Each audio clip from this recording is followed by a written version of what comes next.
শুভ সন্ধ্যা সবাইকে।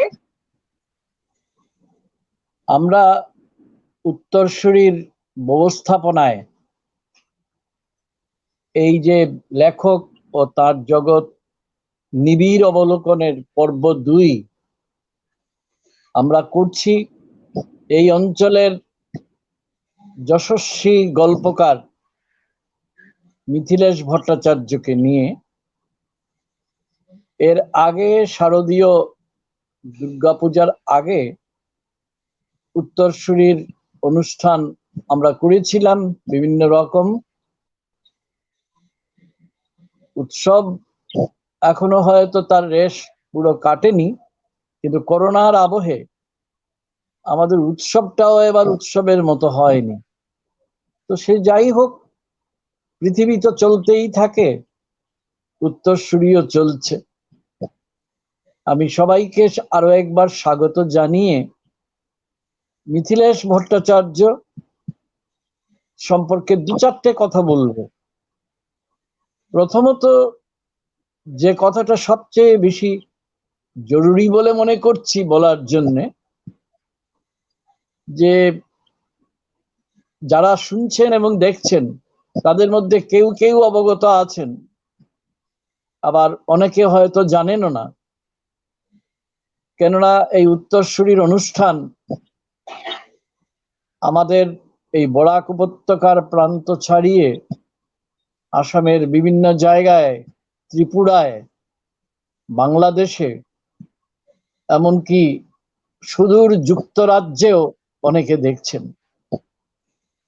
তো সেই জন্য তাদের অবগতির জন্য জানাই যে মিথিলেশ ভট্টাচার্য এমন একটি নাম, আমাদের নানা বিপর্যয়ের মধ্য দিয়েও, বিপর্যয় আমি শুধু ওই ব্যাধির জন্য বলছি না, আমরা যে বরাক উপত্যকায় আছি সেই বরাক উপত্যকার দেশভাগ পরবর্তী যাত্রাই শুরু হয়েছে বিপর্যয় পরবর্তী পরিস্থিতির মধ্য দিয়ে, এবং সেখানে তিল তিল করে যিনি তার গল্পের তিলোত্তমাকে সাজিয়েছেন, যে কজন সাজিয়েছেন, মিথিলেশ ভট্টাচার্য রয়েছেন তাদের মধ্যে একেবারে শীর্ষস্থানে। মিথিলেশ ভট্টাচার্যের সঙ্গে আমার নিজস্ব পরিচয়ের কথা আমি এইখানে বলতেই হবে।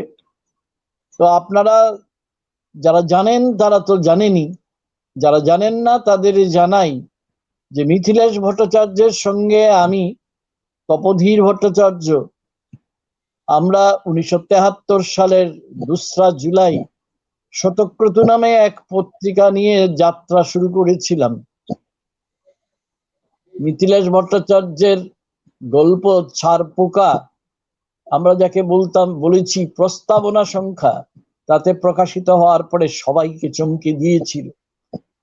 আমাদের সঙ্গে সহযাত্রী ছিলেন এবং এখনো আছেন কথাশিল্পী রণবীর পুরকায়স্থ, যিনি বরাক উপত্যকারই সন্তান। এখন তিনি থাকেন মহানগরী কলকাতায়, এবং যাকে শক্তিপদ ব্রহ্মচারী কবি কলজে ফাটানো গল্পকার বলেছিলেন সেই শেখর দাস। তো আমরা সবাই পাল তুলে দিয়েছিলাম, ঠিক মন পবনের নায়ের পাল বলা যায় না, কিন্তু আমরা পাল তুলে দিয়েছিলাম এক বিচিত্র সময়ে, যে সময়ে আমাদের এই ছোট্ট শহর শিলচর অনেক বেশি বাসযোগ্য ছিল, অনেক বেশি প্রকৃতির উদার দাক্ষিণ্য তখন বোঝা যেত। এবং সেই সময়ে মিথিলেশ শতক্রতুর মধ্যে একজন সম্পাদক হিসেবে আবির্ভূত হলেনই বলা ভালো। তো তার আগে তার যাত্রা শুরু হয়েছিল,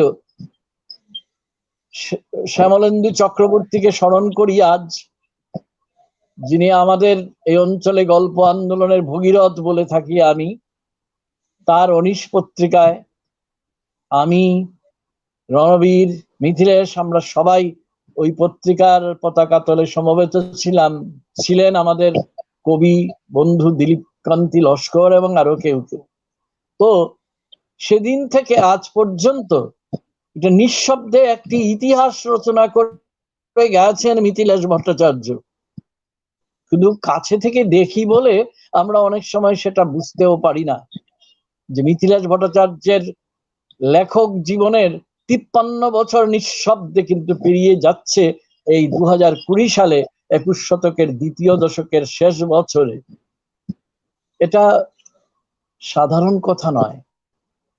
অন্তত অভিন্ন অখণ্ড যে বঙ্গভূমি আজ খণ্ড বিখণ্ড, তার উত্তর পূর্ব প্রান্তের এই বরাক উপত্যকায় যেখানে সবকিছুই আমাদের বৈরী, সেখানে নিজের অন্তরের আনন্দে বেদনায় নিজেকে ব্যক্ত করেছেন মিথিলেশ ভট্টাচার্য, এখনো করছেন। আজকে আমাদের সঙ্গে আলোচনায় রয়েছেন সেই ধ্রুপদী সময়ের অন্যতম প্রতিনিধি কথাকার রণবীর পুরকায়স্থ, এবং আছেন আমাদের সঙ্গে এই অঞ্চলের গল্পকার, যিনিও শতক্রতু পত্রিকার সঙ্গে শতক্রতুর নবপর্যায়ে যখন শুরু হলো 2008 সালে, দীর্ঘ 35 বছরের ব্যবধানের পরে তিনিও গল্পকার হিসেবে রয়েছেন আমাদের সঙ্গে। আজকে তিনিও এই আলোচনায় অংশ নেবেন ডক্টর স্বপ্না ভট্টাচার্য। তবে ডক্টর শব্দটা ব্যবহার করতে চাইছি না, কারণ সাহিত্যের আসরে এটা বেমানান।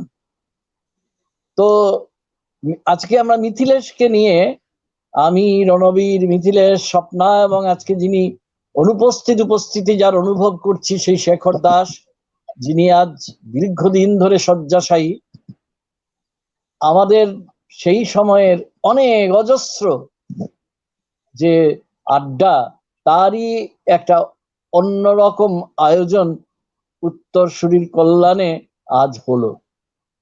তো মিথিলেশ সম্পর্কে এইবার দ্বিতীয় কথাটা বলি, এটা এক ধরনের অসহায়তা আমার। নিজের বলা যায় কি, নিজের সত্তার সঙ্গে যে অবিচ্ছেদ্য, তার সম্পর্কে আমি বলবোটা কি? সবচেয়ে কঠিন আমি যদি বলতে চাই কিছু আজ রণবীর সম্পর্কে, মিথিলের সম্পর্কে, এমনকি শেখর সম্পর্কেও, তবু সেই কাজটি করছি এই জন্যে যে মিথিলেশ ভট্টাচার্য এমন একজন মানুষ যিনি আপন মনে থাকেন, প্রচারের ধারে কাছেও থাকেন না, প্রচার বিমুখ বললেও তাকে ঠিক বোঝানো যায় না। তিনি আপনার গন্ধে আপনি বিভোর হয়ে আছেন, এবং আমাদের লেখার জগতে তো অবসর গ্রহণের কোনো ব্যাপার নেই, এবং এই জন্যে নানা উত্থান পতনের মধ্য দিয়েও অবিচল রয়েছেন আমাদের মিথিলেশ ভট্টাচার্য। এবং যেটা পরবর্তী যারা লেখক প্রজন্ম আমাদের অঞ্চলে বা যে কোনো অঞ্চলে রয়েছেন, তাদের কাছে এর থেকে বড় শিক্ষণীয় আর কিছুই হতে পারে না। তো আজকে আমরা অনেক কথাই হয়তো বলবো মিথিলেশ সম্পর্কে, তার গল্প সম্পর্কে। তো তার 5টি গল্প সংকলন এখনো পর্যন্ত বেরিয়েছে। তো আমাদের উত্তরসূরির যিনি কর্ণধার অধ্যাপক বিশ্বজিৎ ভট্টাচার্য, তাকে আমি অনুরোধ করব আমাদের আলোচনার মাঝখানে সুযোগ বুঝে তার সেই 5টি গল্প সংকলনের যে প্রচ্ছদ, এটা একটু দেখিয়ে দেবেন, যাতে যারা দর্শক এবং শ্রোতা তারা মিথিলেশের গল্প সম্পর্কে আর একটু অবহিত হতে পারেন। তো সেটাই আমরা একটু পরে আসছি। তো এটা তো আর প্রশ্নোত্তরের আসর না, তবু মিথিলেশকে আমি জীবনেও কখনো সাংবাদিকতা করিনি। বিশ্বজিৎ চৌধুরী অনুপস্থিত আছেন। ও হ্যাঁ, বিশ্বজিৎ চৌধুরী। হ্যাঁ, বিশ্বজিৎ চৌধুরী অনুপস্থিত। তিনি একটুখানি বলা যায় ওই জ্বর টর ইত্যাদিতে আছেন, তবে সেরে উঠছেন, এটা একটা ভালো খবর। তো আমি তো ওই সাংবাদিকের মতন বলতে পারবো না যে মিথিলেশ আপনার কেমন লাগছে আজকে আমাদের সঙ্গে এই ভার্চুয়াল আড্ডায় এসে, এটা যদি একটু আমাদের বলতে পারেন আমরা খুশি হই। তারপর রণবীরের সঙ্গে আপনার আলাপ হবে, আমার সঙ্গেও হবে অবশ্যই, এবং স্বপ্নার সঙ্গেও হবে, এবং আমরা একটু বেশ এই প্রতীত বাস্তব, যেটাকে আমি বলি ভার্চুয়াল রিয়েলিটি, অন্তর্জালের দুনিয়া, সেইখানে এটা আমাদের পক্ষে খুব মানানসই নয়, যদিও আমরা একসঙ্গে বসে অন্তত 2 বা 3 রাউন্ড চা এবং বিস্কুট সম্বল করে কথা বলতেই বেশি অভ্যস্ত। তবু আমি এই প্রশ্নটা করছি সবার হয়ে, মিথিলেশ, এই যে আপনি 53 বছর ধরে, তার আগে প্রস্তুতির সময়টা আমি বাদই দিলাম, আপনি যে নিরন্তর নিরবচ্ছিন্ন ভাবে লিখে চলেছেন, কোথায় পান এত শক্তি আপনি? যে এরপরে আর আপনি বলতে পারবো না বাপু, আমার কিরকম ভীষণ ভীষণ মানে অস্বস্তি লাগছে। কিন্তু এটা প্রথম প্রশ্নটা একটু সম্মান দেখিয়ে আপনি বললাম, এরপরে অন্যভাবে সম্বোধন করা যাবে। তো মিথিলেশের কাছ থেকে আমরা এই প্রশ্নের জবাব চাই, কোন প্রেরণায় যে গানের প্রদীপ জ্বালিয়ে নিয়ে আসো? হ্যাঁ, রণবীর কি বলছিল? জবাব চাই, জবাব দাও। হ্যাঁ, সেই উপস্থিত আমি আমার শুভকামনা জানাচ্ছি, নমস্কার জানাচ্ছি। আর তমোদিনের যে প্রশ্ন, যে কি শক্তিতে আমি এই লেখার মধ্যে আছি এখনো, এটা আমি নিজেও মাঝে মাঝে খুব বিস্মিত হয়ে ভাবি, যে আমি যে শুরু করেছিলাম প্রায় স্কুল জীবন থেকে, যদিও তখন আমার লেখা কিছুই প্রকাশ হয়নি, কলেজ জীবনের মাঝখানে এসে তখনও লিখছি, আমি লেখা 1-2টো গল্প লিখছি, কিন্তু এগুলো লেখা আর কি, জাস্ট আপডেট থেকে। এরপরে যে আর কি, আর যেন মানে কি একটা তাড়নায় যে আমি লিখে চলেছি আমি নিজেই বলতে পারি না। এবং আজ পর্যন্ত আমি লিখতেই সবচেয়ে ভালোবাসি। লেখার টেবিলে বসতে পারলে আমার এর থেকে, বা লেখার ভাবনা ভিতরে থাকলে, যত দুঃখ যন্ত্রণা যত কিছু জ্বালা যমস্ত আছে সমস্ত কিছু মনে হয় ভুলে গেছি, লেখাই আমাকে তাড়িয়ে নিয়ে গিয়ে লেখাচ্ছে। এবং এই যে জিনিসটা, এই যে প্রেরণাটা নিজের ভিতর থেকেই আসে, কিন্তু বাইরে থেকেও আমাকে অনেকে সেই প্রেরণা দিয়েছেন। যেমন সবচেয়ে প্রথম আমার শতক্রত গোষ্ঠীর কথাই বলতে হবে। আজকে তপোধীর বা রণবীরকে যদি আমি না পেতাম, তাহলে যে আমার কি হতো, আমি কোথায় কি লিখতাম আমি জানি না। তারও আগে সমলেন্দু চক্রবর্তীর কাছে আমি যেতেই গিয়েছিলাম। উনি যখন গল্প পত্রিকা করেন তখন তো আমি খুব একেবারে ইয়াং, নবীন যুবক, আমি গল্প লিখতাম। এগুলো গল্প হতো না, আর কি শিক্ষানবিশী। সমলদা আমাদের প্রশ্রয় দিলেন, আমাকে প্রশ্রয় দিলেন, তপোধীর, রণবীর, ওদেরও আমি ওর কাছেই নিয়ে গেলাম। দেখলাম যখন আমরা সবাই লিখতে চাই, লিখছি সাংঘাতিক ভাবে। এই যে জিনিসটা, সমলেন্দু চক্রবর্তীর প্রেরণায় আমরা সমলেন্দুর 19 পত্রিকায় আমরা পরপর গল্প লিখে গেছি। তপোধীর প্রবন্ধ লিখেছে, কবিতা লিখেছে, রণবীর গল্প লিখেছে, আমি লিখেছি। হ্যাঁ, হয়তো অনেক লেখাই আজকে হারিয়ে গেছে, হয়তো সে লেখাগুলো ছিল আমাদের প্রস্তুতি, কিন্তু তারও একটা মূল্য ছিল। আজকে সে লেখাগুলো খুঁজলে পাওয়া যাবে না, কিন্তু আজকে আমরা যে জায়গায় এসে পৌঁছেছি, সেই লেখাগুলোকে ভিত্তি করেই তো আমরা আজকে উঠে এসেছি। এবং এই জিনিসটাই আমাকে, এরপর আমরা চট করে কি করলাম, শতক্রতু শুরু করে দিলাম। মানে তখন আমাদের ভিতর সাহিত্য, পত্রিকা এগুলো ছাড়া অন্য কিছুই ছিল না। যে প্রেরণা এখনো নেই, এখনো সেম সমান কথা।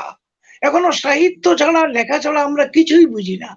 হ্যাঁ, এবং মনে হয় যতদিন আমরা জীবিত থাকবো সেই লেখার মধ্যেই থাকবো। আমি যেদিন লিখতে পারি না টেবিলে বসে, সেদিন আমার খুব বাজে সময় যায়। আমার মনে হয় প্রত্যহ লিখি।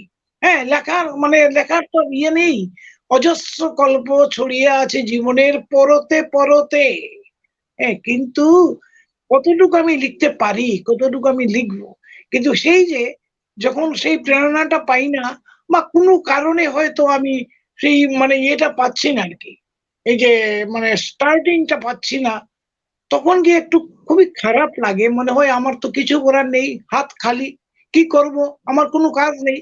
আমার একটাই কাজ, লেখা এবং পড়া। এটাই হচ্ছে আমার মূল কথা। যতদিন এটা আমি চালিয়ে যেতে পারবো ততদিনই ঠিক থাকবো। আমরা এটাই হচ্ছে বিশ্বাস করি যে মিথিলেশ ঠিক থাকবেন, মিথিলেশের লেখা চলতেই থাকবে। তো রণবীর, আমরা যদিও নিজেদের আড্ডায় গল্পগুলো অনেক দিন করেছি, কিন্তু দর্শক শ্রোতাদের তো একটু জানা দরকার।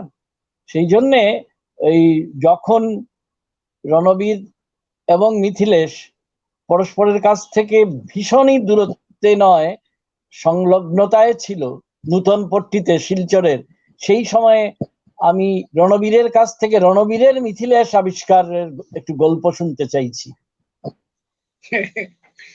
খুব ভালো জিনিস।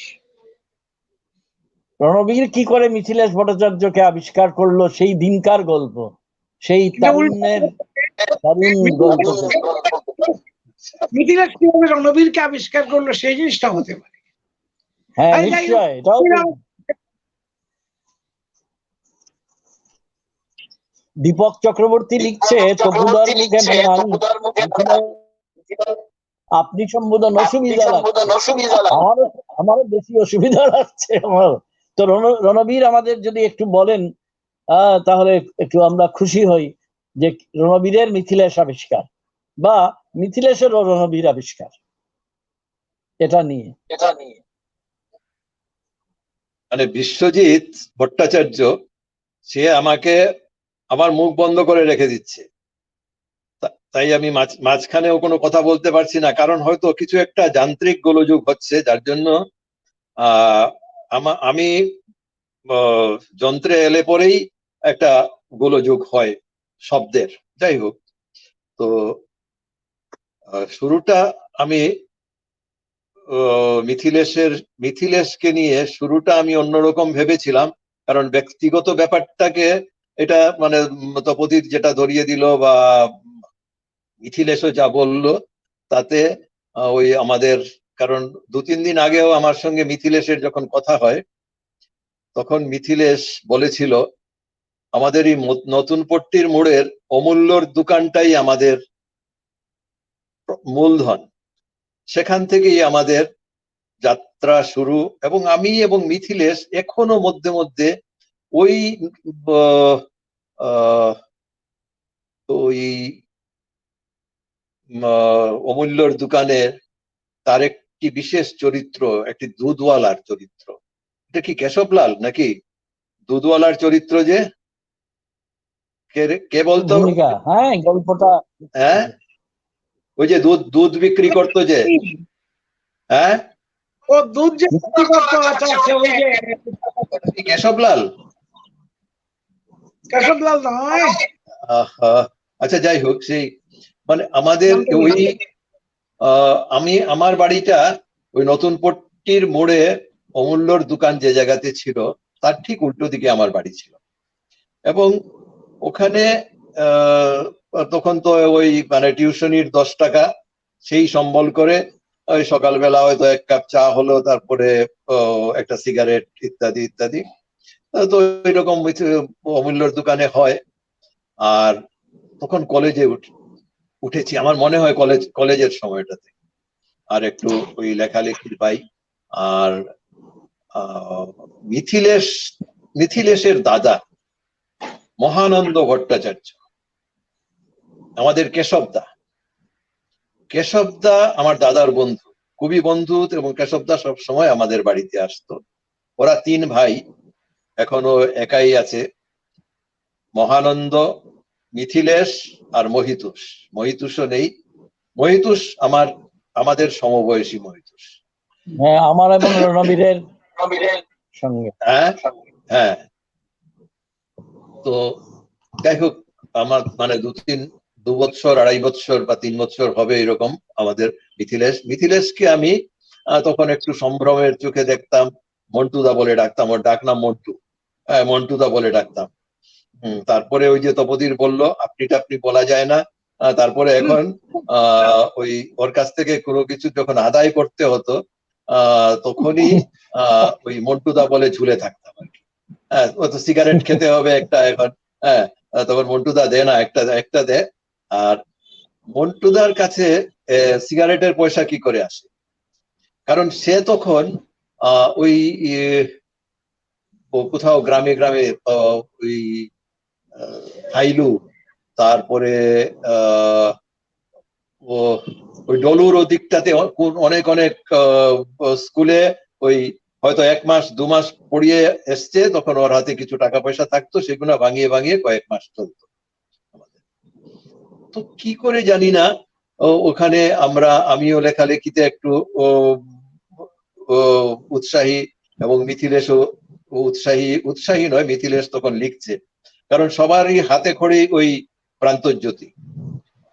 আমার তপোধীরের পাশে যিনি বসে আছেন, আমাদের এক সময় যিনি আমাদের ওই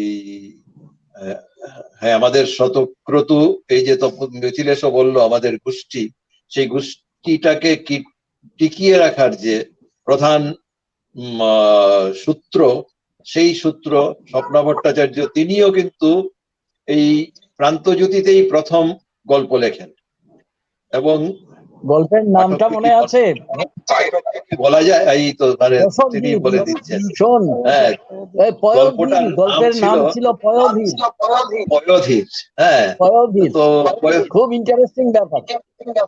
পয়োধীর নামটা, সেটা নিয়ে তো আমাদেরও বেশ একটা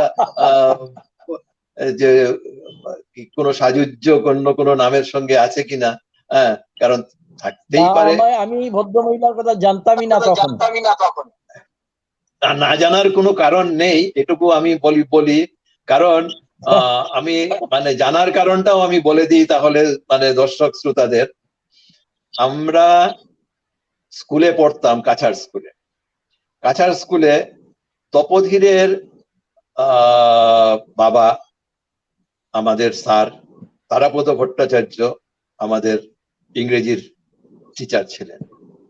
আরেকজন ইংরেজির টিচার ছিলেন আমাদের হরেন্দ্র ভট্টাচার্য, উনি স্বপ্না ভট্টাচার্যের পিতা। সুতরাং তো সেই রকম একটা ছিল, পরিচয় ছিল। তার উপরে এই স্বপ্না ভট্টাচার্য এবং তপোধীরের ভগিনী, আমাদের ভগিনী অদিতি ভট্টাচার্য, তারা দুজনে এক প্রাণ সখী ছিলেন। তারা দুজন বান্ধবী, একই স্কুলে, গভর্নমেন্ট হায়ার সেকেন্ডারি স্কুলের বান্ধবী ছিলেন। সুতরাং এটা যে মানে একেবারেই যে পরিচয় ছিল না, সেটাও সত্য ভাষণ হয়তো নাও হতে পারে। তবে ওই তপোধীর পয়োধীর আমি তামা তুলসী ধরে বলতে পারি, সত্যি চিন্তা না। যাই হোক, আচ্ছা ঠিক আছে, মিথিলেশ সম্পর্কে বলেন। না, মিথিলেশ সম্পর্কে শুধু বলা যায় না তো। মিথিলেশ মানে আমরা সবাই এসে যাই, আমরা সবাই মিথিলেশ, সত্যি। কারণ আজকে আমার বিশেষ করে বিশ্বজিৎ চৌধুরীর কথা খুব মনে পড়ছে। মনে পড়ার কারণ হলো গিয়ে, বিশ্বজিৎ এর একটা মানে আমাকে নিয়ে, তপোধীরকে নিয়ে, স্বপ্না ভট্টাচার্যকে নিয়ে, মিথিলেশকে নিয়ে একটা উৎসাহ কাজ করে সব সময়। সে আমাকে বলছিল যে আমি যদি থাকতাম, আমার তো মিথিলেশ দাকে শুধু উস্কে দেওয়ার ব্যাপার ছিল। বললাম কি দিয়ে উস্কে দেবে তুমি? সে বলল আমি প্রথমেই ধরতাম ওনার একটি গল্প, প্রণতি বুক স্টল।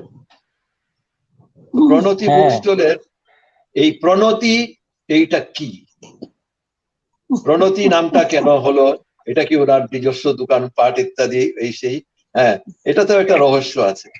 হ্যাঁ, তো রহস্যটা হলো আমাদের রুবি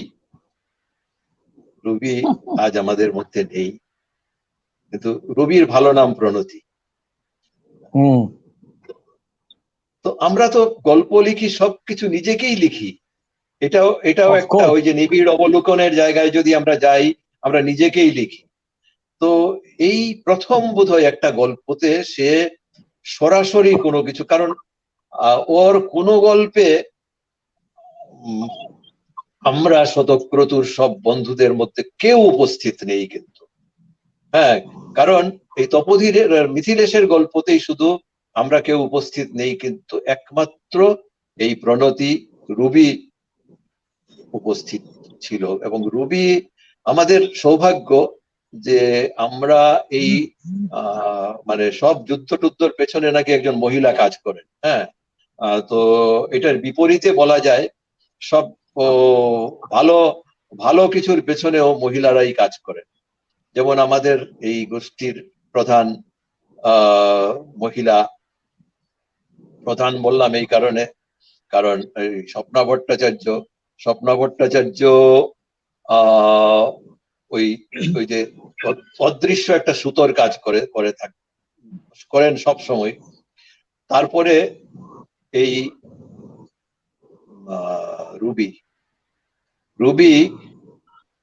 রুবি তার, কারণ এরা বোধহয় সবাই তাদের স্বামীকে ভীষণ ভালোবাসে, তাই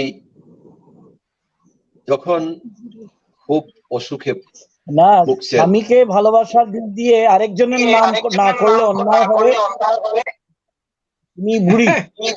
তিনি বুড়ি মানে সত্যি বুড়ি না, তিনি তরুণী বটে, কিন্তু তার নাম বুড়ি। তিনি রণবীরকে সম্পূর্ণভাবে শাসনে রেখেছেন। আচ্ছা, এবার আমরা মিথিলেশে আসি। আমি তাহলে এইটাও একটু ইয়ে করে যাই, যে এই সে যখন খুব অসুস্থ ছিল এই রুবি, তখন এখান থেকে আমি প্রায় প্রতিদিনই টেলিফোন করতাম। তারপরে একবার আমি শিলচর যাই, ঠিক তখন একটু সময় মানে ওকে মানে তখন মাথায় চুল টুল উঠে গেছে, অন্য ব্যাপার। সে এসে বলছে, রঞ্জুদা একটা কাজ করো, তুমি ওনাকে প্রতিদিন একবার টেলিফোন করো। সেটা আমি অনেক দিন, ও যতদিন জীবিত ছিল আমি মানে মাথায় রেখেছিলাম, আমি প্রতিদিন তাকে টেলিফোন করতাম। যাই হোক, সেটা তো এই ব্যাপার। তো এখন আমরা ওই অমূল্যর দোকানের আমরা তখন প্রি ইউনিভার্সিটি কাছাড় কলেজে পড়ি, তপোদীর আমি আর মিথিলেশ, আমাদের ওই অমূল্য চায়ের দোকানের সে দৌবারিক। হ্যাঁ, সুতরাং আমরা ওই মিথিলেশের অনুমতি নিয়ে ওখানে আমরা ওই কলেজে যাওয়ার সময়, কলেজ থেকে ফেরার সময়, কিংবা তারপরে বিকেলে ওই অশোকা ইত্যাদি যাওয়ার সময় একবার চা জলযোগের ব্যবস্থা এইখানেই হতো। তো এই করতে করতে তপোধীরের সঙ্গেও মিথিলেশের সেই যোগাযোগটা হয়, এবং তারপর তো সে মিথিলেশ বললই শ্যামলেন্দু চক্রবর্তীর কাছে যাওয়া। হ্যাঁ, তখন তপোধীর এখন সঞ্চালক যেহেতু, তখন বলছেন যখন মিথিলেশের কাছে যেতে হবে তো যাই মিথিলেশের কাছেই আমরা, যদিও যদি ক্রোনোলজি মানি তাহলে আরো একজন কিন্তু মাঝখানে রয়ে গেছে।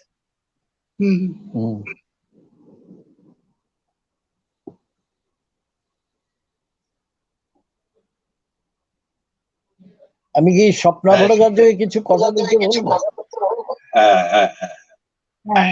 কারণ মিথিলেশ ভট্টাচার্য মানে আমাদের সৌভাগ্য যে আমি এখন যে পাড়ায় আছি, মানে এখানেই তো আছি।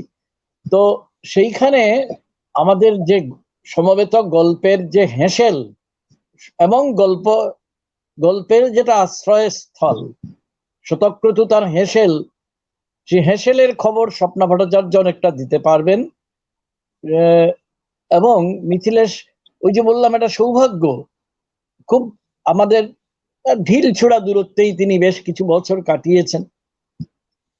এবং সেইখানে যে অমূল্যর কথা বললো না রণবীর, আমাদের এখানে ননিদাও নেই, ননিদার স্টলও নেই। সেইখানেই কিন্তু শতক্রতুর ভাবনাবিদ জন্ম হয়েছিল। সেখানেই শেখর দাসের সঙ্গে আমাদের একটা বিচিত্র সাক্ষাৎকার হয়েছিল, কিন্তু শেখর দাসের কথা পরে। তো আমি স্বপ্না ভট্টাচার্যকে অনুরোধ করব যে তিনি মিথিলেশ ভট্টাচার্যকে ওই আমাদের ওই হেঁসেলের যেহেতু সামলাবার দায়িত্ব তার এখনো ছিল, এখনো আছে, তো সেদিক দিয়ে তিনি মিথিলেশ সম্পর্কে যা বললেন। এবং আরেকটা আমি তাকে মনে করিয়ে দেবো শুধু, যে প্রাত্যহিকতার ডামাডুলে প্রতুল বলে যে অনেক দিন আগে গল্প লিখেছিল মিথিলেশ, সেই 60-এর দশকের শেষে, বোধহয় 69 সালেই বেরিয়েছিল। তো এই সমস্ত কিছু মধ্যে এই প্রতুলি মিথিলেশ নাকি হ্যাঁ 70-এ রণবীর মিথিলেশও ভুল করেছে, সেটা 70-এ হয়েছিল। 70-এ 70 হয়েছিল। সেই 15টি ছোট গল্প নিয়ে যে বিখ্যাত অনিশ শারদীয় সংখ্যা বেরিয়েছিল, তাতে কিন্তু সেই প্রাত্যহিকতার ডামাডোলে প্রতুল লেখা হয়েছে। প্রতুলটা ছিল না, সে তার গল্প সংকলনে 69 নাম দিয়েছে। তো এটা মিথিলেশ তো দিয়েছে, সেটা তারও সে তখন আসলে সেখানে আরো একটা গল্প আছে। গল্পটা এরকম, মিথিলেশ গেরস্ত নয় একেবারে। আমি এখনো বিশ্বাস করি মিথিলেশের এখনো সেই সময়কার অনেক গল্প হারিয়ে গেছে, হ্যাঁ হ্যাঁ তার কাছে নেই। অনেক গল্প হারিয়ে গেছে, এবং ঠিকমতো রাখেনি। সে কক্ষপথ ছাপিয়েছে, চৈত্রপবনে করেছে, এই দুটোতেই মোটামুটি সেই সময়টা ধরা পড়েছে। কিন্তু আমি অবাক হয়ে গেছি যে এই দুটো সংখ্যাতে সেই 1970-এর সেই যে আমাদের মানে তুর্যবাদক মিথিলেশ ভট্টাচার্যের আবির্ভাব হয়েছিল, যে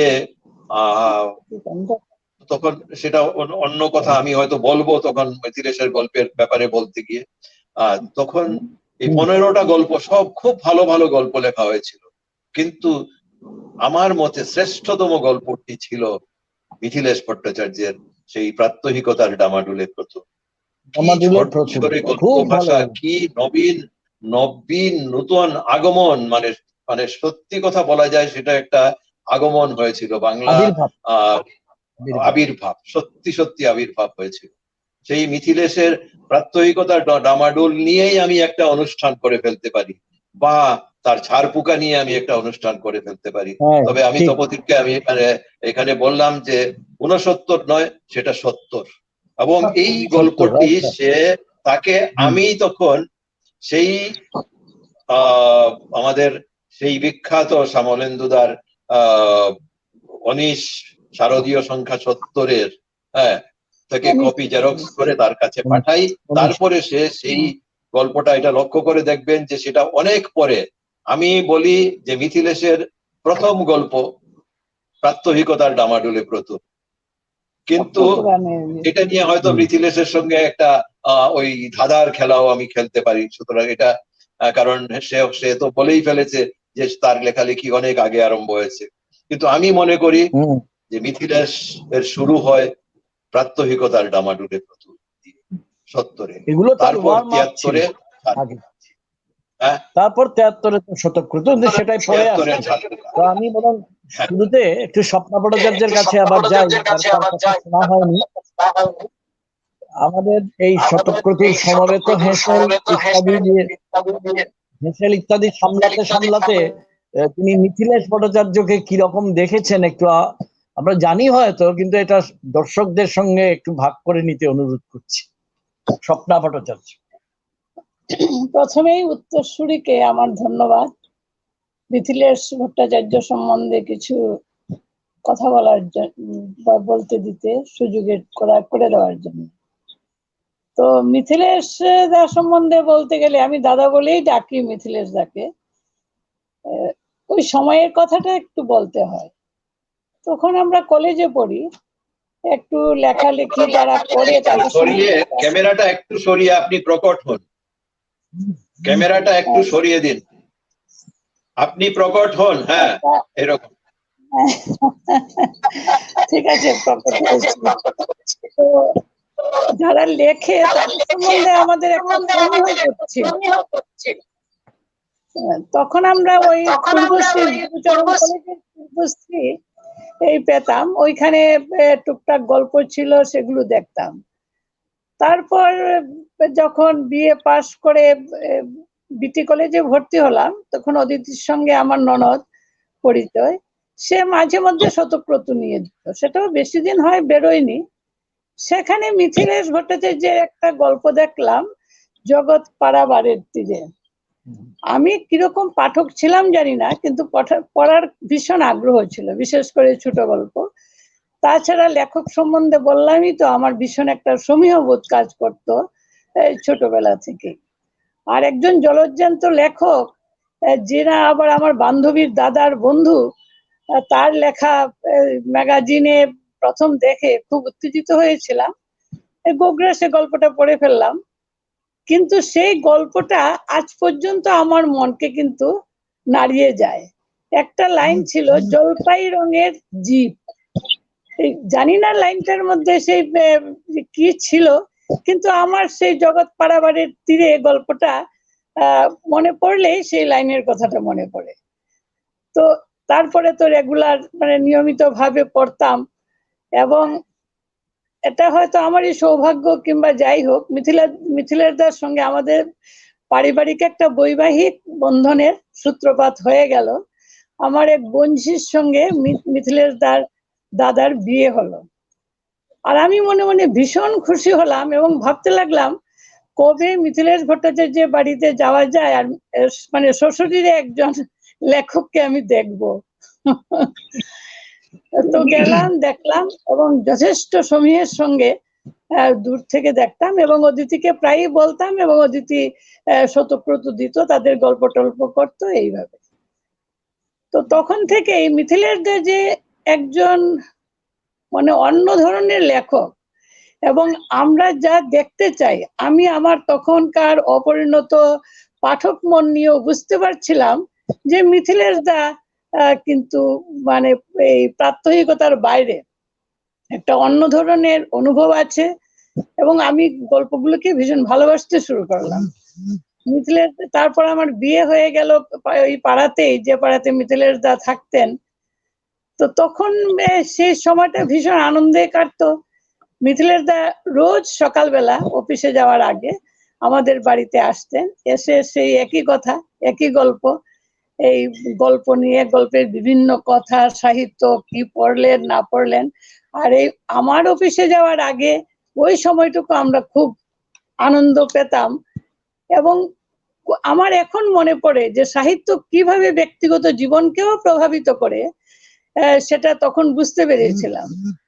আমরা বিয়ের পরে যখন বেড়াতে বেরোতাম, অনেক সময় এখানে তো যাওয়ার বিশেষ কোনো জায়গাও ছিল না, কিন্তু আমরা মানে সব সময় মিথিলেশ দাকে সঙ্গে নিয়ে যেতাম। মিথিলেশ দা না গেলে যেন আমাদের যাওয়াটা, বেরোনোটা সম্পূর্ণ হতো না, তাই না মিথিলেশ দা?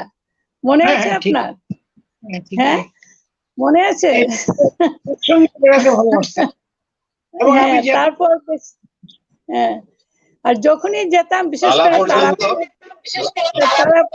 লালা পর্যন্ত যাওয়া হয়েছে, লালা বাজার।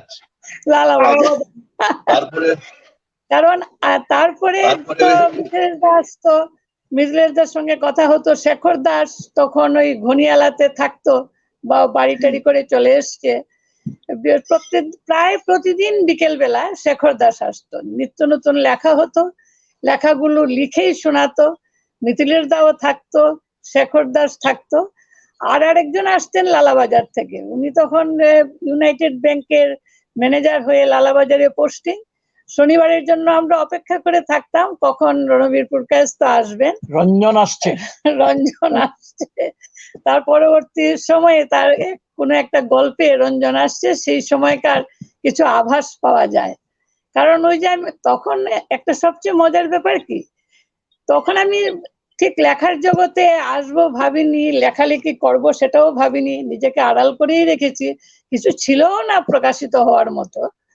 তো আমি মাঝে মধ্যে ওদের প্রশ্রয়েই মাঝে মাঝে বলতাম যে হ্যাঁ, আপনাদের হেসেলের খবর আমি জানি, আমি একদিন বলবো আপনাদের কথা। কিন্তু দেখুন কি আশ্চর্য, ব্যাপারটা কিন্তু বাস্তব হয়ে গেল। লেখালেখি সম্বন্ধে কতটা আমি বলবো জানি না, কিন্তু ওদের অন্দরমহলটা কিন্তু আমি ভালো করেই জানি। হ্যাঁ, তো মিথিলেশ দা এলে পরে মিথিলেশ দা, আমি, শেখর, তারপর রণবীর পুরকায়স্থ, শনিবার রবিবারটা আমাদের যে কি করে কেটে যেত বুঝতে পারতাম না। আর সোমবার দিন সকালবেলা উনি চলে যেতেন, তখন আমার ননদরা, দেওয়ার সবাই মিলে ওর জুতো লুকানো, কাপড় চোপড় লুকিয়ে রাখা, যেতে দেবে না, এরকম। কিন্তু সবাই, পরিবারের সবাই কিন্তু সেই সাহিত্য আলোচনায় যোগ দিত, এবং একটা সাহিত্যের পরিমণ্ডল তৈরি হয়ে উঠেছিল। তো তার কেন্দ্রবিন্দু মিথিলেশ ভট্টাচার্য, তখন শঙ্করজ্যোতি দেব, দিলীপ কান্তি লস্কর, এরাও আসতো, আরো অনেকেই আসতো বলতে পারি, তো এখন বলছি না। তো একটা মানে পরিপূর্ণ সাহিত্যিক জীবন সেটা শুরু হয়েছিল এই সুব্রততে। তারপর আমরা মাঝে মধ্যে লালাবাজার চলে যেতাম, মিথিলেশ দাও আমাদের সঙ্গে যেত, সেখানে হই হুল্লোড় করে, এবং সবকিছুর মধ্যেই কিন্তু সাহিত্য, কি লেখা হলো কি হলো না, কোন লেখাটা কি হয়েছে, শতক্রতু কবে বেরুবে আবার। এবং এই যে শতক্রতুর লেখালেখি, সেটা যে একটু বিকল্প ধরনের, তার মধ্যে যে অন্য ধরনের ইয়ে রয়ে গেছে, সেটা কিন্তু আমার অনুভব টের পেত। এবং ওরা সবসময় চেষ্টা করতেন যারা নতুন লিখছে তাদেরকে কি করে আনা যায় এবং এই শতক্রতুর মধ্যে তাদের লেখা প্রকাশ করা যায়, তাদেরকে একটু উৎসাহ দেওয়া যায়, সেইটা। তো এই হলো মিথিলেশ দা সম্বন্ধে আমার আপাতত কথা। এখন অন্য কাউকে তুই বলতে পারো করার জন্য। আমি এবার আমি মিথিলেশেরই একটি অনেকদিন আগে লেখা একটি আমি আপনাদের একটু শোনাতে চাইছি। শতক্রতু পত্রিকার 1383 বঙ্গাব্দ, ভাবুন আজকে থেকে কত আগে, 1383 হ্যাঁ বঙ্গাব্দের কার্তিক সংখ্যায় কেন লিখি শিরোনামে সবাই লিখেছিল, মিথিলেশও লিখেছিল।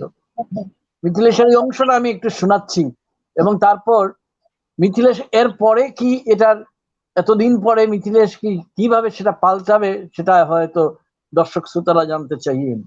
মিথিলেশ লিখেছিল সেইখানে এরকম: আমি কি একজন অনুকরণকারী কিংবা সৃষ্টিশীল জানি না, শুধু এইটুকু বুঝি যে একজন শিল্পী সৃষ্টি করেন, অনুকরণ করেন না কখনো।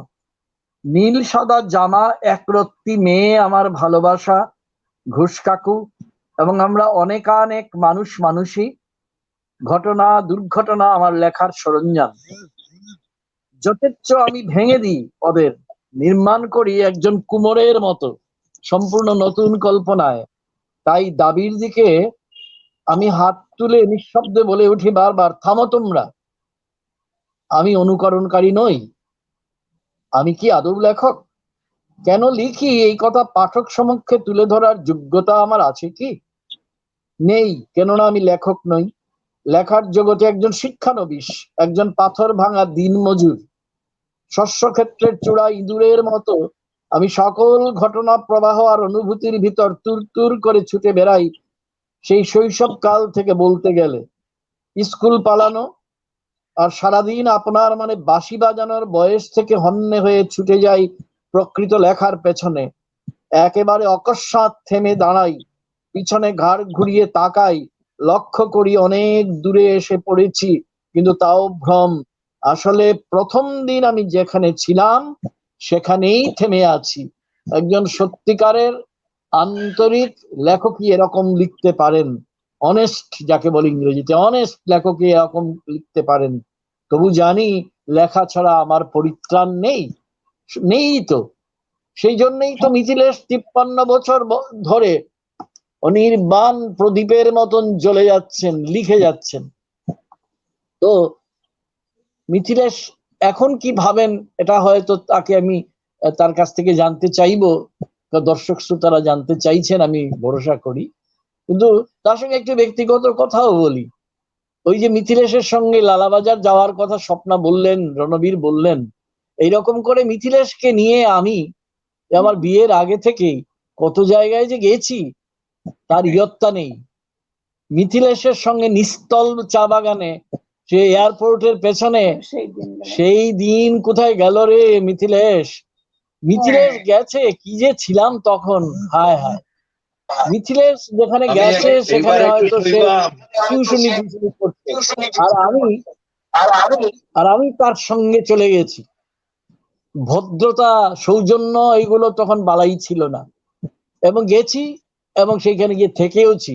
ওইখানেই আমার একটা কবিতা, যেটা প্রথম কবিতার বইতে আছে, নির্জন আমাকে আরো নির্জন করেছে, এই কবিতাটা আমি ওই তার সঙ্গে সেই যাত্রায় গভীর রাত্রে হেঁটে যাওয়া বাগানের মধ্য দিয়ে পূব আকাশে মণিপুর থেকে চাঁদ উঠেছে। আশা করি সেই মণিপুরকে আমরা বিদেশি চাঁদ বলিনি কেউ তখন। সেইটা একটা মিথিলেশের সঙ্গে আমার। আরেকবার কত জায়গায় গেছি, করিমগঞ্জ থেকে গেছি, ফিরছি রেল গুমটির ধারে বলে আমার যে কবিতাটা আমার প্রথম কবিতার বইতে আছে, সেই কবিতাটা মিথিলেশ আমার সঙ্গে ছিল। এবং আক্ষরিক অর্থে তখন সেই এখনকার মতো তো বাইপাস ছিল না, গাড়ি দাঁড়িয়ে থাকতো, ওই দিক থেকে গাড়ি আসতো, আমরা পার হতাম সেই লড়ঝড় ব্রিজের উপর দিয়ে। মিথিলেশ আমার সঙ্গে ছিল।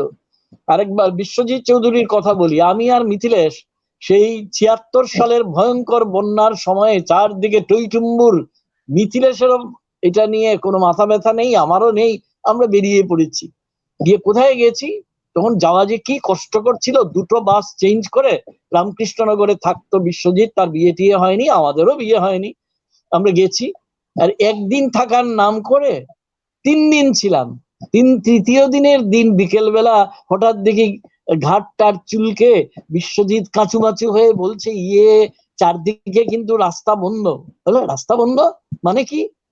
মানে হচ্ছে গিয়ে আসলে কি জানেন তো, সাংঘাতিক বন্যা। আমি সব বন্যা, মিথিলেশ চল চল চল। তারপর সেই লোমহর্ষক বাড়ি ফেরা, মিথিলেশ মনে পড়ে সেই ৭৬ সালে। এবং তারপরে আমরা জলের মধ্য দিয়ে প্রায় হেঁটে হেঁটে, কখনো নৌকায়, কখনো খানিকটা বাসে, সব শেষটা ট্রেনে। আর আমরা আসার পরে সেই করিমগঞ্জ আর শিলচরের রেলপথ 1 মাসের জন্য বন্ধ হয়ে গিয়েছিল। এই হচ্ছে মিথিলেশ। তারপর মিথিলেশ যখন সাপট গ্রাম গেল, তখন আরো কিছুদিন চলে গেছে। এবং রণবীর তখন গৌহাটিতে, এবং মিথিলেশ সাপট গ্রামে গেছে। আমার তো শিলচরে দিন কাটে না, সেই সঙ্গীহীন বিষণ্ণ দিন যে কি মর্মান্তিক, সে একেবারে বলা যায় ভীষণ রোমান্টিক ব্যাপার স্যাপারের মতন। মিথিলেশ গেছে, থাকে ওইখানে একজন নারায়ণ বলে একজনের, তার ব্যাংকের স্টাফ ছিল, তার ওখানে। আর আমি শিলচর থেকে সোজা রওনা, রণবীরকে বললাম চল আমরা মিথিলেশের কাছে যাব। তারপর সেই ট্রেনে ফকিরা গ্রামে নেমে, তারপরে কাঠের গুড়ি ভর্তি একটা ট্রাকে করে গুড়িও দৌড়ায়, আমি আর রণবীর মানে রঞ্জু, আমরাও দৌড়ই। এইভাবে করতে করতে সাপট গ্রামে গেলাম, 4 দিন ছিলাম। আর সেইখানেই শুনেছিলাম সেই ডায়লগ, সেই ময়মনসিংহের সেই মহিলা নারায়ণের মা, মিথিলা রে মিথিলা আমি একটু শুইবাম। কোথায় কত জিনিস ভুলে যাই, এই কথা তো ভুলিনি মিথিলেশ। তারপর সেই কাঁঠাল খাওয়া, সেই ভদ্র মহিলার আতিথেয়তা, তো এই সবই কিন্তু মিথিলেশ। মিথিলেশের মধ্যে একটা বৈরাগী মন আছে কিনা এটা মিথিলেশ নিজেই বলতে পারবে। তো আগে প্রথম আমরা জেনে নিই তার যে লেখাটা 1383 বঙ্গাব্দে সে লিখেছিল, তো সেইটা কি, সেটাকে এখন সে কিভাবে বলতে চায়। তারপর আমি আবার রণবীরের কাছে আসব, রণবীর গল্পের আয়নার মধ্য দিয়ে, যে এটা ঠিক, এটা আমাদের একটু অভিযোগও আছে বন্ধুর কাছে, বন্ধুর অভিযোগ যে অনেক তার বিখ্যাত গল্পকে সে মানে কোথায় যে প্রায় দাতাকর্ণের মতো কাকে দান করে দিয়েছে জানি না। তো এইগুলো কিন্তু বের হওয়া উচিত, কারণ এটা পাঠকের সম্পত্তি মিথিলেশ। তো এইবার আমরা প্রথম শুনি মিথিলেশের কাছে একটু এখন লেখালেখি নিয়ে সে কিভাবে, তারপর রণবীর তার যে পাঠক হিসেবেও যে তার অভিজ্ঞতা এবং মিথিলেশকে মনে রেখেই, তো সেটা সে বলবে।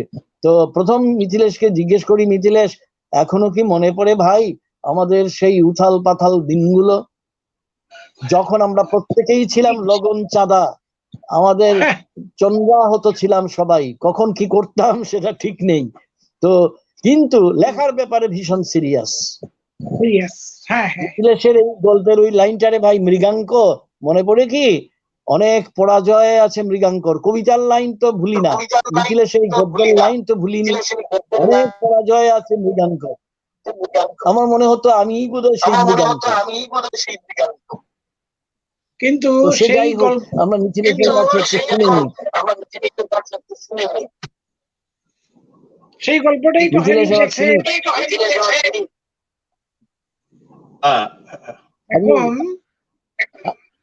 আবার আমাকে আনমিউট হয়েছে এটা। আমাকে মানে মিথিলেশকে উস্কে দেওয়ার কথা, কিন্তু বাকি বক্তারা, সঞ্চালক মনে হচ্ছে যেন আমাকেই উস্কে দিচ্ছে। এই 8 বছর আগের একদিন, 8 বছর আগের একদিন সত্যি মানে ওই যে মানে গীতায় একটা কথা আছে না, রোমহর্ষ কি জানি, রোমহর্ষ মানে হয়ে যায় কি জানি, মানে একটা ঠিক সেই রকম 8 বছর আগের একদিন পড়লে পরে মনে হয় যে মিথিলেশকে নিয়ে আমরা অনেক রকমের কথা বলি, যে মিথিলেশ জীবনানন্দ না হলে মিথিলেশের কবিতা হয় না। আরে বাপু, কে কখন কোথায় গল্প লিখেছেন জীবনানন্দকে কোথাও আনেননি? যেমন বিশ্ব সাহিত্যে মহাগুরুর, কথা সাহিত্যে মহাগুরুর জায়গা যেমন ফ্রাঞ্জ কাফকার, ঠিক সেরকম বাংলা কথা সাহিত্যে আমি মনে করি জীবনানন্দ যদি ভুলে না খায় কেউ, তাহলে বোধহয় কথা সাহিত্য হয় না। তো এটাও কোনো কথা নয়। এখানেও মিথিলেশের আমি বলবো না যে এমন কোনো বড় কাজ করেছে যে সে সবসময় অনেক গল্পের নামই সে দিয়েছে এই জীবনানন্দ থেকে, কিন্তু কিন্তু একটি আস্ত কবিতা, জীবনানন্দের কবিতা 8 বছর আগের একদিন, আমার মনে হয় না এই বাংলায় কেউ কখনো একটি কবিতাকে গল্পে রূপান্তরিত করতে পারে। এবং মিথিলেশ কিন্তু এই যে বললো মৃগাঙ্কের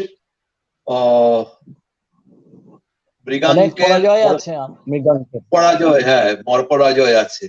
তো এই মৃগাঙ্ক 8 বছর একদিন কবিতা, আমি এখানে দুজনই জীবনানন্দ বিশেষজ্ঞ, তপোধীর ভট্টাচার্য এবং ডক্টর স্বপ্না ভট্টাচার্য। এটা ডক্টর বলারও কারণ আছে একটু, কারণ জীবনানন্দ নিয়েই তো তার উপাধি, গবেষণা করেছেন। তো আমি বারবার কিন্তু 8 বছর আগের একদিন গল্পটা পড়ি আর মিলিয়ে দেখি যে একেবারে কবিতাটার যদি কোন রকম গদ্যরূপ মানে গল্পরূপ যদি কখনো হয়, তাহলে এই 8 বছর মিথিলেশ ভট্টাচার্যের 8 বছর আগের একদিন এর মতো গল্প আর হয় না, দ্বিতীয়টি নেই। মিথিলেশ বলো। মিথিলেশ এবার গল্প সম্পর্কিত ভাবনা শুনতে চাই ভাই। না তো দিনের শুরু থেকে ছিল, তো ধীরে ধীরে লেখার দিকে এগিয়েছি, তত ভাবনা কিন্তু অনেক পরিবর্তন হয়েছে ভাবনা। হ্যাঁ, কিন্তু মনে হয় যে ভাবনাটা আরো মানে আমি খুব গুরুত্ব দিয়ে ভেবেছি গল্পের কথা, গল্পের কাঠামোর কথা, বিষয়ের কথা। প্রথম যখন লিখেছি তখন হয়তো সেভাবে আমি এই জিনিসগুলো ভাবিনি, বা কোনো লেখকই ভাবে না। কিন্তু যত আমরা লেখার ভিতরে ঢুকে যাই, যত আমরা লিখতে শুরু করি একটার পর একটা গল্প, অনেকে তো উপন্যাসও লেখে, যত সে লেখার ভিতরে ঢুকে তত সে লেখার সম্পর্কে, তার অন্ধি সন্ধি সম্পর্কে খুব ভালো করে বুঝতে চায়, জানতে চায়। আমি নিজেও যতই ঢুকেছি ভিতরে ততই আশ্চর্য হয়ে দেখেছি এত জিনিস, এত মণিমুক্তা চারদিকে ছড়িয়ে আছে, আমরা তো কিছুই লিখতে পারিনি, কিছুই আমাদের লেখা। হ্যাঁ, তখনই মনে হয় যে না, কিছু অন্তত লেখা উচিত, কিছু লিখি। তখন তো নিজস্ব একটা জীবন দর্শন আছে, বা জীবনকে দেখার, বা ওই যে একটা অভিজ্ঞতার ব্যাপার আছে। আমার মনে আছে সাহিত্য পত্রিকার সম্পাদক বিজিত কুমার ভট্টাচার্য একবার এই অঞ্চলের সমস্ত গল্পকারকে নিয়ে একটা প্রবন্ধ লিখেছিলেন। লিখতে গিয়ে তিনি লিখেছিলেন, মিথিলেশ ভট্টাচার্য অভিজ্ঞতার বাইরে যায় না। এটা কোন উদ্দেশ্যে তিনি কিভাবে লিখেছিলেন আমি জানি না, কিন্তু একজন লেখকের একটা অভিজ্ঞতা সবচেয়ে বড় জিনিস। সে অভিজ্ঞতার বাইরে যাবে কেন? কোন অর্থে তিনি এটা বলেছেন আমি আজও বুঝতে পারি। যে আমার যে চারপাশের যে অভিজ্ঞতাই মানে জোগাড় করতে করতে আমার জীবন চলে গেল, আর গোটা বিশ্ব তো চারদিকে ছড়িয়েই আছে, সেগুলো সম্পর্কে তো আমি কিছুই জানি না, আমার কোনো অভিজ্ঞতাই নেই। কিন্তু আমার চারপাশে যে বিশ্ব আছে, যে সাধারণ মানুষ, দিনমজুর, খেটে খাওয়া মানুষ, বা গরিব কেরানি, এরকম প্রচুর মানুষ আছে। আমি নিজেও তো ছিলামই একজন ওই রকমই। ওদের নিয়েই আমি চিন্তা করতে করতে, ওদের জীবনযাত্রা দেখতে দেখতে মনে হয় এত বৈচিত্র্য, এরপরে আমি কোথায় যাব? এত তো প্রচুর লেখা উচিত, প্রচুর ঢের ঢের লেখা যায়, রোজ লেখা যায়, প্রচুর লেখা যায়, কিন্তু সবসময় তো আর সবগুলো হয় না। লেখার তো একটা শৈলী, লেখার তো শৈলীর ব্যাপার আছে, শিল্পের ব্যাপারে তো আছে। এজন্যই কিন্তু লেখাটা কিন্তু লিখতে পারলে খুব আনন্দ হয়। যখন সবাইকে নিয়ে, যেমন ভিতর থেকে যেন গল্পটা কেউ বলে দিচ্ছে আমাকে, সংলাপগুলো যেন কানে শুনতে পাচ্ছি, তখন মনে হয় এগুলো আমি লিখে নিই এখনই, না লিখলে পরে আর লেখা হবে না। এই যে জিনিসগুলো, এগুলো আমার এই ক্রমাগত লিখতে লিখতে অভিজ্ঞতাগুলো হয়েছে। এখন কিন্তু আমি মানে অনেকে বলে গল্প কিন্তু বানিয়ে লেখা যায় না, এটা জীবনের গল্প, সত্য জিনিস, বানানোর কিছু নেই। খালি কি আছে, সাজানো আছে, বানানো সাজানো, সাজাতে লাগে। হ্যাঁ, এবং রণবীর যে বলেছিল, অনেক বাহ, সময় ভাবি খুব ভালো বলেছে। হ্যাঁ, অল্প কথায় গল্প কথার সাজ হয় না। হ্যাঁ, এটাও আমি মানি, কিন্তু অনেকের মানে চরিত্র, যেমন আমার চরিত্র, আমি ওই যে খুব বেশি বড় করে লিখতেও পারি না, আর সাম আপ করে দিই সবকিছুকে, মনে হয় না আর তো বেশি কিছু লেখার নেই। হ্যাঁ, কিন্তু আমাকে এই ব্যাপারে রণবীর এবং তপদীর কিন্তু নানান ভাবে হেল্প করেছে, লেখা পড়ে আমাকে সাজেশন দিয়েছে। তারপর ধীরে ধীরে আমার লেখা কয়েক সময়, কোন সময় বড় হয়েছে, কোন সময় মনে হয়েছে না এখানেই শেষ হয়ে যায়, আর দরকার নেই। কিন্তু এই যে জিনিসটা, এই যে লেখা জিনিসটা যত ভিতরে ঢুকেছি, তখন মনে হয়েছে একটা বিরাট কিছু আবিষ্কার করেছি আমি, যেটা কেউ জানে না। এই যে আবিষ্কারটা, এই আবিষ্কারের যে আনন্দ, হ্যাঁ, এটার জন্যই বোধহয় আমি লিখে যাচ্ছি, না হলে বোধহয় আমি লিখতেই পারতাম না। এই হচ্ছে আমার ইদানিং কালের ভাবনা। আমি যে লিখি, মানে সাম্প্রতিকে আমি কালে একটা লেখা লিখেছি শিলচরকে নিয়ে। অনেকে তো বাইরে ভ্রমণ করে, ভ্রমণের কাহিনী লিখে, আমি আমার শহরকে ভ্রমণ করেছি, করে করে করে নানান জিনিসকে এনেছি। লেখাটা এখনো শেষ হয়নি, লেখাটা শেষ হবে, বেশ দীর্ঘ লেখা হয়ে গেছে। এরকম দীর্ঘ লেখা আমি লিখি না, কিন্তু ওই লকডাউনের সময়ে আমি কিন্তু এই কাজটা রোজ বসে টেবিলে বসতাম, আর আমার শহরকে আমি কি পরিক্রমা করেছি, কিরকম ভাবে আমি দেখেছি জীবনকে, অতীতকে দেখেছি, বর্তমানকে দেখেছি, তার ভবিষ্যৎ কি, এটাও চিন্তা করি। এইভাবে আকর্ষণীয় হয়ে যায় আর কি, মানে লেখা আমার প্রচুর। হ্যাঁ, বলো রণবীর, কিছু বলছো নাকি? রণবীর ভাবেন যে অতীত ছাড়া কাল নেই, এটা রণবীরের বিখ্যাত ভাবনা। কাল নেই, এটা রণবীরের বিখ্যাত ভাবনা। হ্যাঁ, না, আবার আমি কি মিথিলের সম্পর্কে এটা বলতে পারি যে যে মিথিলেশ বিশ্বাস করে যে যে সাম্প্রতিকের মধ্যেই অতীত লুকিয়ে আছে, এবং সেই সাম্প্রতিকের কর্ষণ শেষ হয় না। অতএব সাম্প্রতিকটাই হচ্ছে হ্যাঁ, গিয়ে মিথিলেশ ভট্টাচার্যের কাল, এরকম কি বলা যাবে? বলা যায় নিশ্চয়ই, খুব সুন্দর। কারণ রণবীর যে কথাটা বলেছে, অতীত ছাড়া কাল নেই, যে ইন্টারেস্টিং, আমি এটা নিয়ে খুব চিন্তা করেছি এবং দেখেছি ঠিকই তো বলেছে। এই যে একটা কবিতার লাইন আমার মাঝে মাঝে মনে হয়, তখন অনেক আগে পড়েছিলাম, মানে কাল ছিল আজ মিছে। হ্যাঁ, তখনই রণবীরের এই কথাটা মনে হয়, কাল ছিল আজ মিছে, কিন্তু অতীত কাল, কিন্তু অতীতে সাম্প্রতিক হয়ে যায়। এটাই যে তপদীর যে কথাটা বলেছো, দারুণ সুন্দর জিনিস। এটাই তো সাম্প্রতিকতা, এটাই রণবীরের কথাটাকে আমি বারবার পড়ি যে সে বলেছে অতীত ছেড়ে কাল নেই, ভেরি ইন্টারেস্টিং, খুবই সাংঘাতিক জিনিস। এটা চট করে, এটার গভীরে যাওয়া চট করে যাবে না যদি ইয়ে না থাকে, সেই বোধ না থাকে। যদি আসলে কোন ব্যাপার হলো এইখানে, বেশ, এবার এটাই রণবীর মিথিলেশকে আরেকটু কর্ষণ করা যাক। মিথিলেশকে কর্ষণ হ্যাঁ, করো এবার। তো এখন একটু হ্যাঁ, এবার একটু আমরা মিথিলেশের দিকে দুই একটা আমি প্রশ্ন ছুড়ে দিতে পারি কিছু। যেমন ভাবা যাক ভালো। মিথিলেশের গল্প নিয়ে কিছু কথা। যেমন মিথিলেশ এ কেমন মানে গল্প লেখে, কি সব নাম তার গল্পের।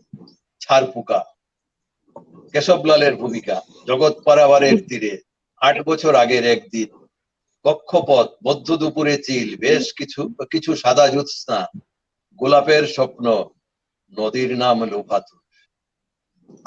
এই গল্প নাম দিয়েই তো সে মোহবদ্ধ করে দেয় মানে পাঠককে। মানে পাঠক তখন আর নড়াচড়ার কোনো জায়গা নেই। সেই নামের মুখে তখন মানে ওই নাকি কস্তুরী গন্ধ, ঠিক আছে। বর্জ্য পদার্থ, গোপাল যখন বিচারক, মানে আসলে সে নামে বাজিমাত করে। এবং আমি তো গল্প নাম ভালো দিতে পারি না, এর জন্য খুব হিংসে হতো মিথিলেশকে। এবং তপোধীরও বলতো যে নাম মিথিলেশ খুব ভালো পারে। এবং এটা একটা ভিতরের কথা শতক্রতু পরিবারের, যে ওই সম্পাদকীয় লেখায় বেশ সিদ্ধহস্ত ছিল মিথিলেশ সেই সময়ে। তো সে তো ওই নাম দিয়েই বাজিমাত করে দেয়। আর মিথিলেশ বললো না, মিথিলেশ গল্প লেখে ছোট ছোট, 3 পাতার বেশি হলে 4 পাতা, তার বেশি নয়। আর ওই যে বললো যে তাকে আমি বলতাম যে তুই এত ছোট করে আনিস কেন, তখন সে একবার একটা কথা বলেছিল, এটা আমি অনেককে বলি এবং আমারও খুব ভালো লেগেছিল কথাটা, জানি না এটাকে আরো বিশ্লেষণ করার দরকার। যে সে একজন রিকশায় উঠছে, তো রিকশায় উঠার প্রসেসটাকে সে গুরুত্ব ততটা দেয় না। হ্যাঁ, রিকশায় উঠেছে, রিকশায় উঠা থেকেই সে সোনাওয়ার আলীর সঙ্গে কথোপকথন বা যে কোনো রিকশাওয়ালার সঙ্গে কথোপকথনটা শুরু করে দেয়। কিন্তু হয়তো এই জায়গাতেও মিথিলেশ ঠিক কথা বলেনি, কারণ মিথিলেশের ডিটেলসের কাজ, পারিপার্শ্বিক তৈরি করার কাজ, এটা তো ঈর্ষণীয়। আমি কখনো পারবো না এরকম ভাবে যে একটা গল্প যখন শুরু হলো, শুরুতেই সে কিন্তু সেই মানে গল্প প্রথম পরিবেশটা তৈরি করলো, তৈরি করে কিন্তু সে গল্পের ভেতরে আমাদেরকে নিয়ে গেল। তখন আমাদের মনে হয় ওই পাওয়া না পাওয়া সব কিছু, মানে গল্পটা ওই 3 পাতা 4 পাতার ভেতরে শেষ হয়ে গেল, কিন্তু তার রেসটা থেকে গেল। তপোধীরের সঙ্গে আজকেই বোধহয় দুপুরবেলা কথা হচ্ছিল যে মিথিলেশ গল্পে অনেকে বলে মিথিলেশ নাকি ওই কি বলে নকশা হয় 3-4 পাতায়। আমি বলি একদম নিটোল, মানে গল্পের যত প্যারামিটার থাক সব প্যারামিটার সহ তার গল্প একদম কমপ্লিট প্যাকেজ থাকে। তো যেমন গল্পে নাটক নিয়ে সে, হ্যাঁ গল্পে নাটক একটা জায়গাতে আছে, কিন্তু নাটক আছে বলেই গল্প আছে। এই সাদা মাটা সকালবেলা আমরা ওই ঘুম থেকে উঠলাম, খাওয়া দাওয়া করলাম, চান করলাম, আবার খেলাম, আবার ঘুমলাম, এটা তো গল্প হয় না, গল্পে একটা নাটক থাকে। তো সে নাটকটাকে সে কিন্তু পাঠককে দিয়ে দেয়, অনেক সময় দম করে দিয়ে দেয়, পাঠকের মানে কলজে মানে ফাটিয়ে দেয় অনেক সময়। আর পাঠক তখন ভাবে এই তো নাটক পেয়েছে, এইটা নিয়ে আমি এগোবো। কিন্তু সে কিন্তু স্বাভাবিক পার্থিব উপায়ে সে হয়তো সেই নাট্য মুহূর্তটাকে সে পাশ কাটিয়ে যায়।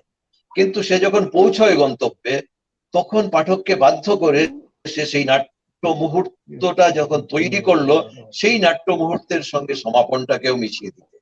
জানি না আমি বোঝাতে পারলাম কিনা, কিন্তু আমার উপলব্ধি এটা। যাই হোক, আচ্ছা, তারপরে এখন যেটা মজার কথাটা বলবো ভাবলাম, যে এই কেশবলালের ভূমিকা গল্পটায় একটা সংলাপ 3 বার না 4 বার জানি সে ব্যবহার করেছে। সমুদরিয়া তু ঘরকে যা, এই সমুদরিয়া তু ঘরকে যা, এই সংলাপ দিয়ে সে কিন্তু একটি অন্য মানুষ একটি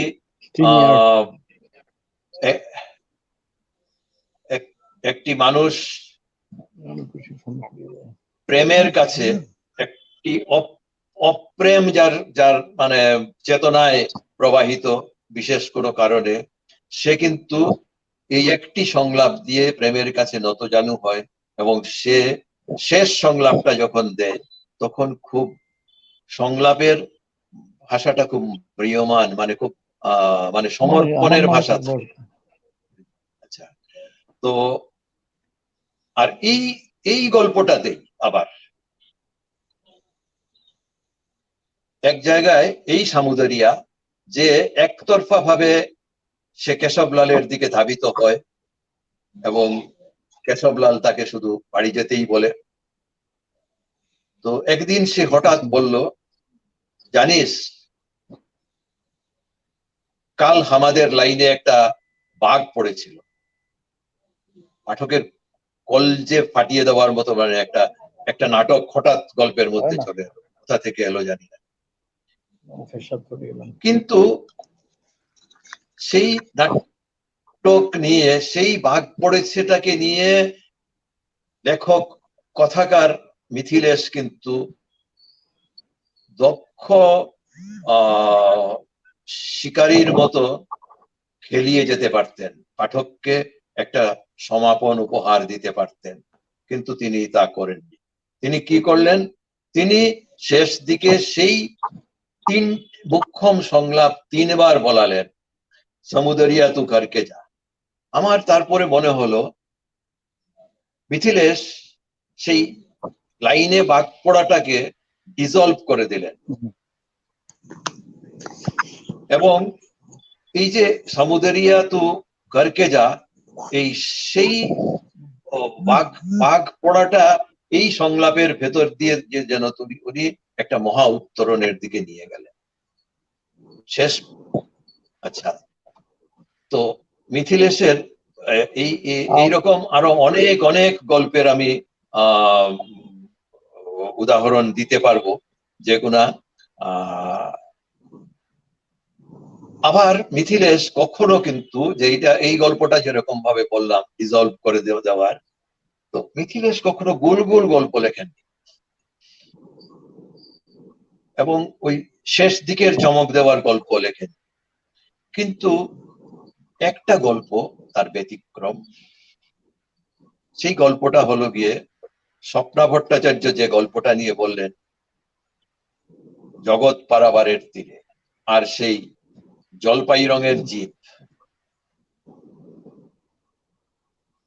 এটা একটা এই গল্পটা নিয়েও কেন জানি না আমরা এই উত্তর পূর্বের লেখক বলে না বরাক উপত্যকার লেখক বলে এই গল্পটা নিয়ে কোন রকমই আলোচনা, অত্যন্ত ছোট, জগৎ পারাবারের তীরে একটা অত্যন্ত ছোট গল্প। এখানে ক্ষমতার লড়াইটা দেখানো হয়েছে। মিথিলেশ, আমি ভুল বললে ধরিয়ে দেবে?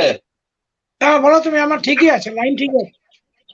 আচ্ছা, জলপাই রঙের জিপ, হ্যাঁ, ক্ষমতার লড়াইটা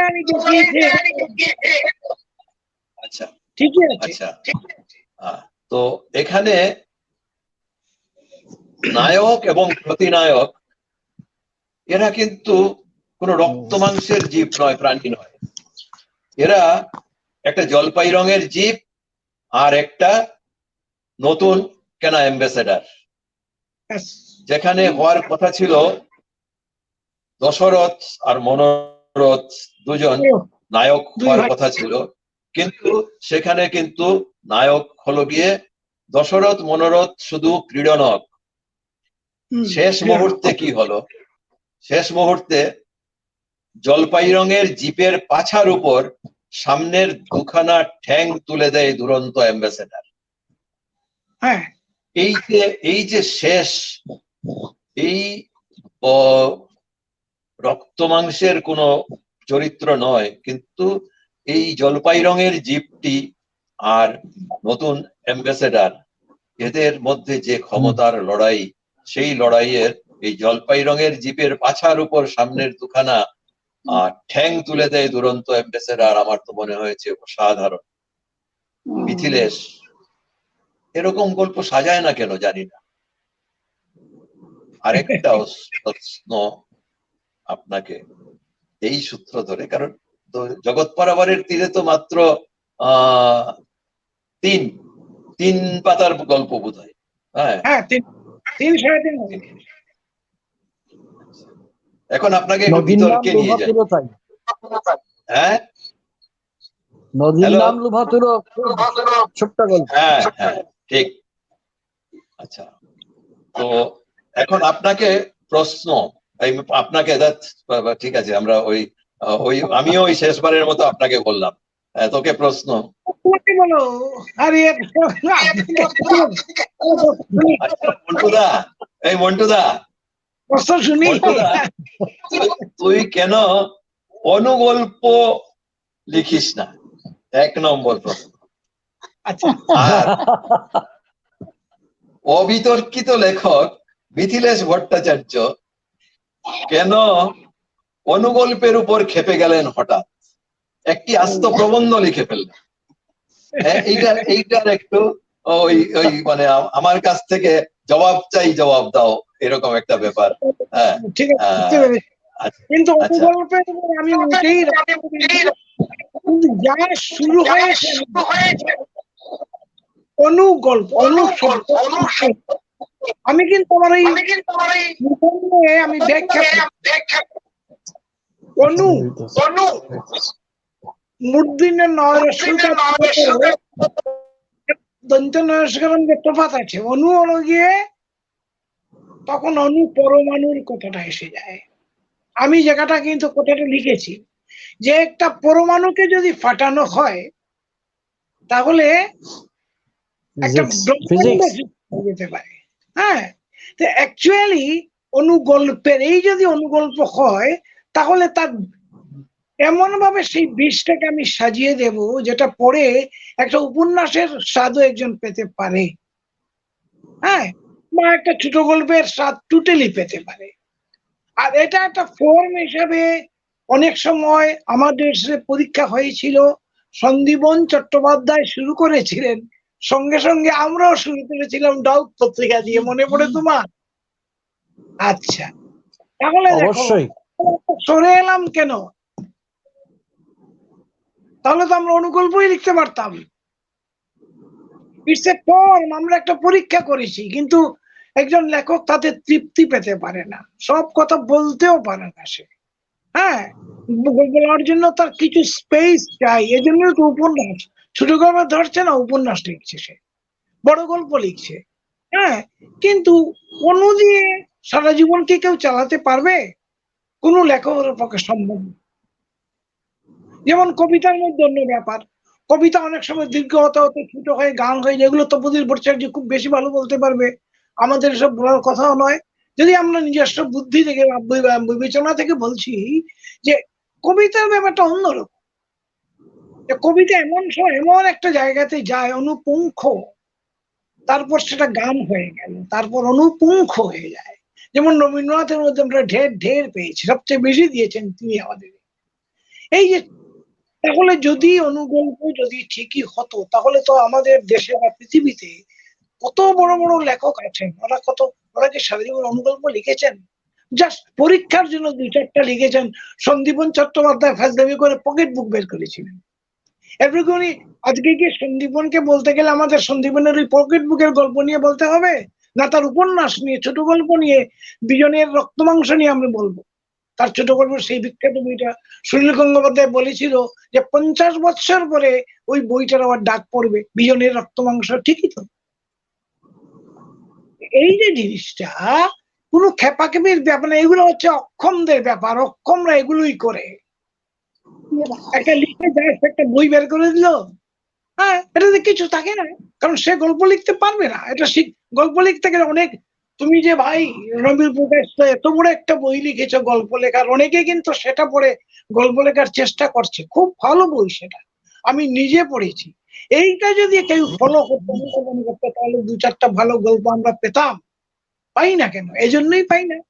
কেউ পরিশ্রম করতে চায় না।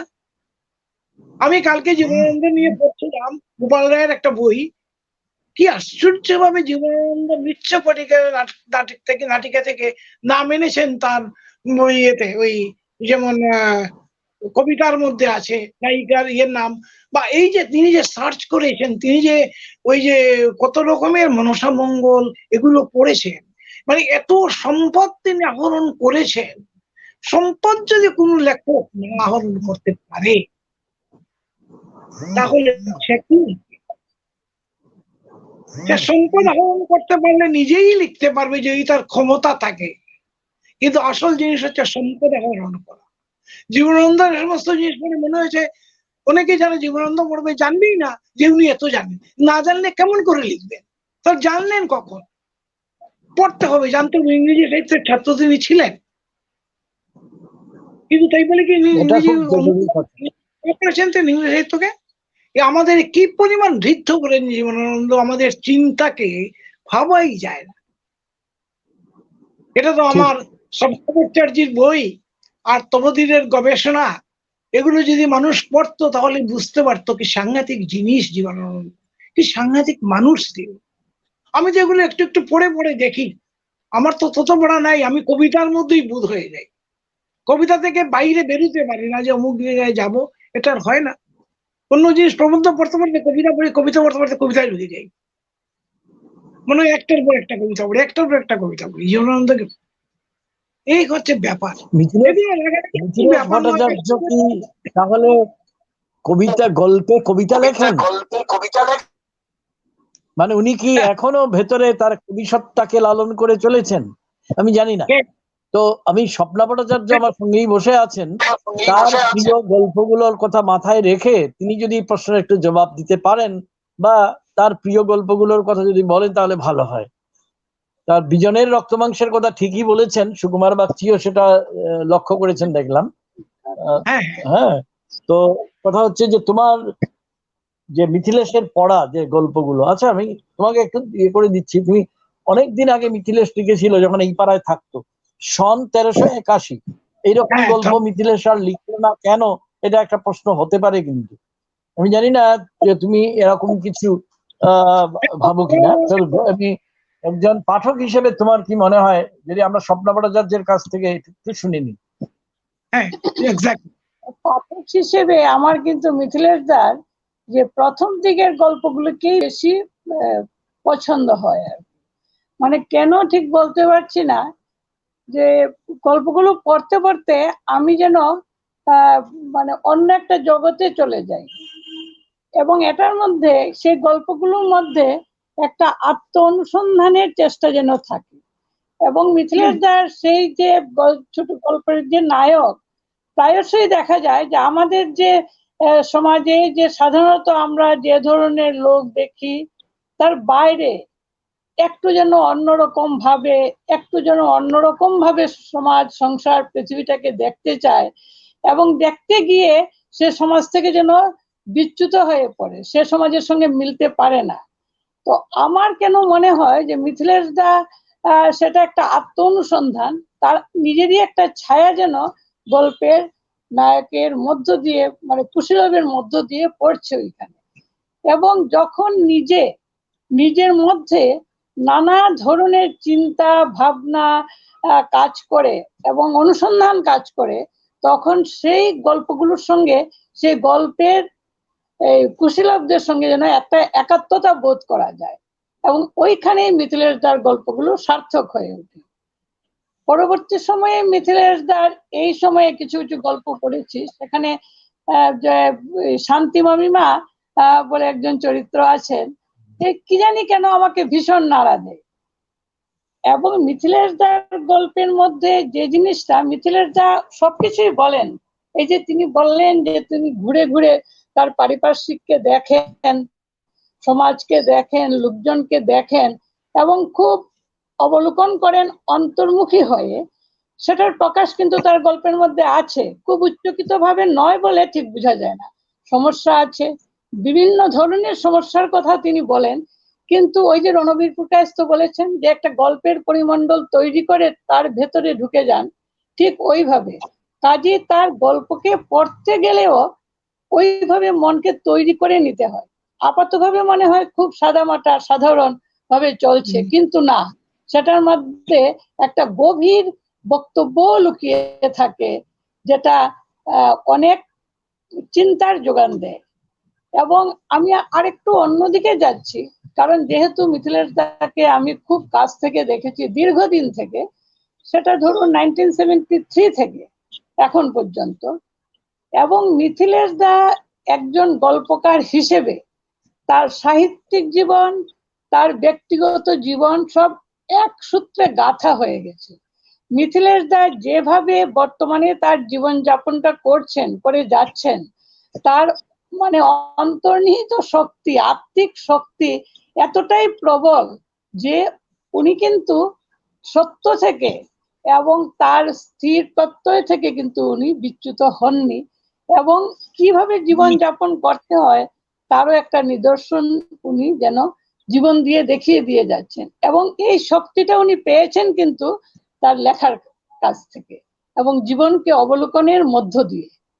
ওই কথাটা আমার মিথিলেশ দার সঙ্গে, এবং আমি মিথিলেশ দার যে শেষ গল্পটা লিখছেন, সাধারণত আমরা লেখা শুরু হলে আমরা পড়ি, পরে শুনি, যাই, মিথিলেশ দা এসেও শুনিয়ে যান, কিন্তু করোনার জন্য এখন আর যেতে পারছি না, শুনতে পারি, কিন্তু আমার খুব আগ্রহ হয়েছে সেই লেখাটা দেখার জন্য মিথিলেশ দা কিভাবে দেখছেন। কারণ উদ্বাস্তু সমস্যা আরেকটা কথা এখানে আমার মনে পড়ছে বলতে বলতে, যে দেশভাগকে মিথিলেশ দাকে সারা জীবন তাড়িত করেছে, যে তার গল্পের মধ্যে সেই বিষণ্ণতা, সেই উৎকেন্দ্রিকতা যেটা তার গল্পের কুশীলবের মধ্যে আছে, সেই নৈরাশ্য, সেই অনুসন্ধান, সেই স্থিতি হওয়ার ব্যাকুলতা, সেটা কি সেই দেশত্যাগের জন্য? সেটা কি একটু বলবেন মিথিলেশ দা?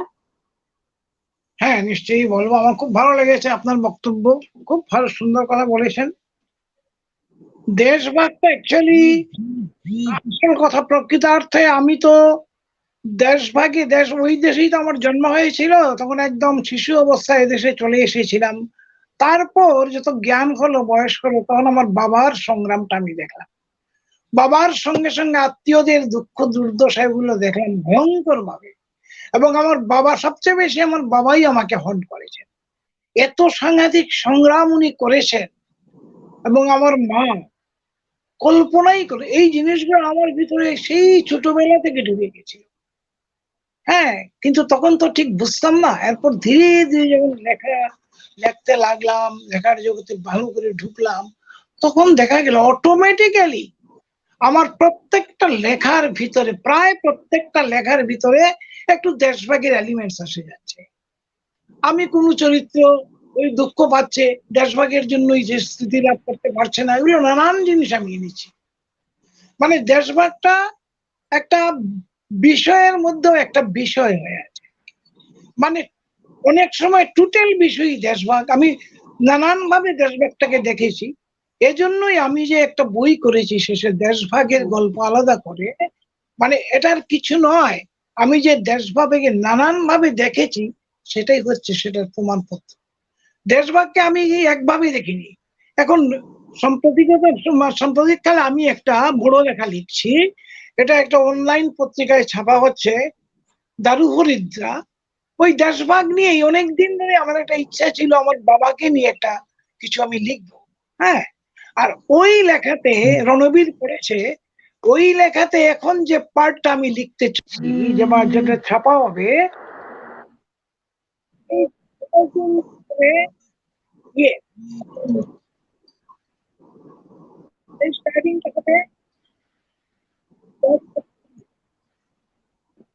সাউন্ড গোলমাল করছে, শব্দ আসছে না।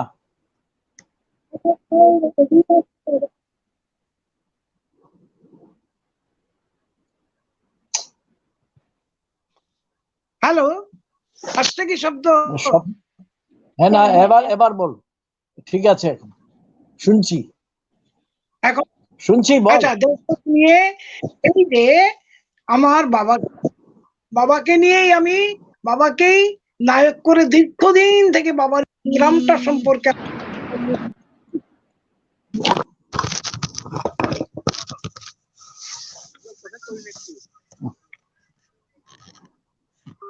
আমার সমস্যা। এই যে এখন শুনতে পাচ্ছ? হ্যাঁ হ্যাঁ হ্যাঁ, এখন শুনতে মাঝে পাচ্ছ? মাঝে অসুবিধা হচ্ছে। হ্যাঁ হ্যাঁ পাচ্ছি পাচ্ছি পাচ্ছি। মিথিলের জানি হাত লাগছে মনে হয়। দেখিস, তুই হাত দিস না।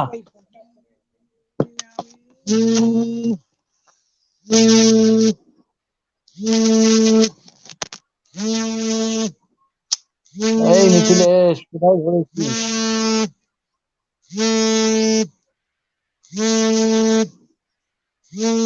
কি ব্যাপার?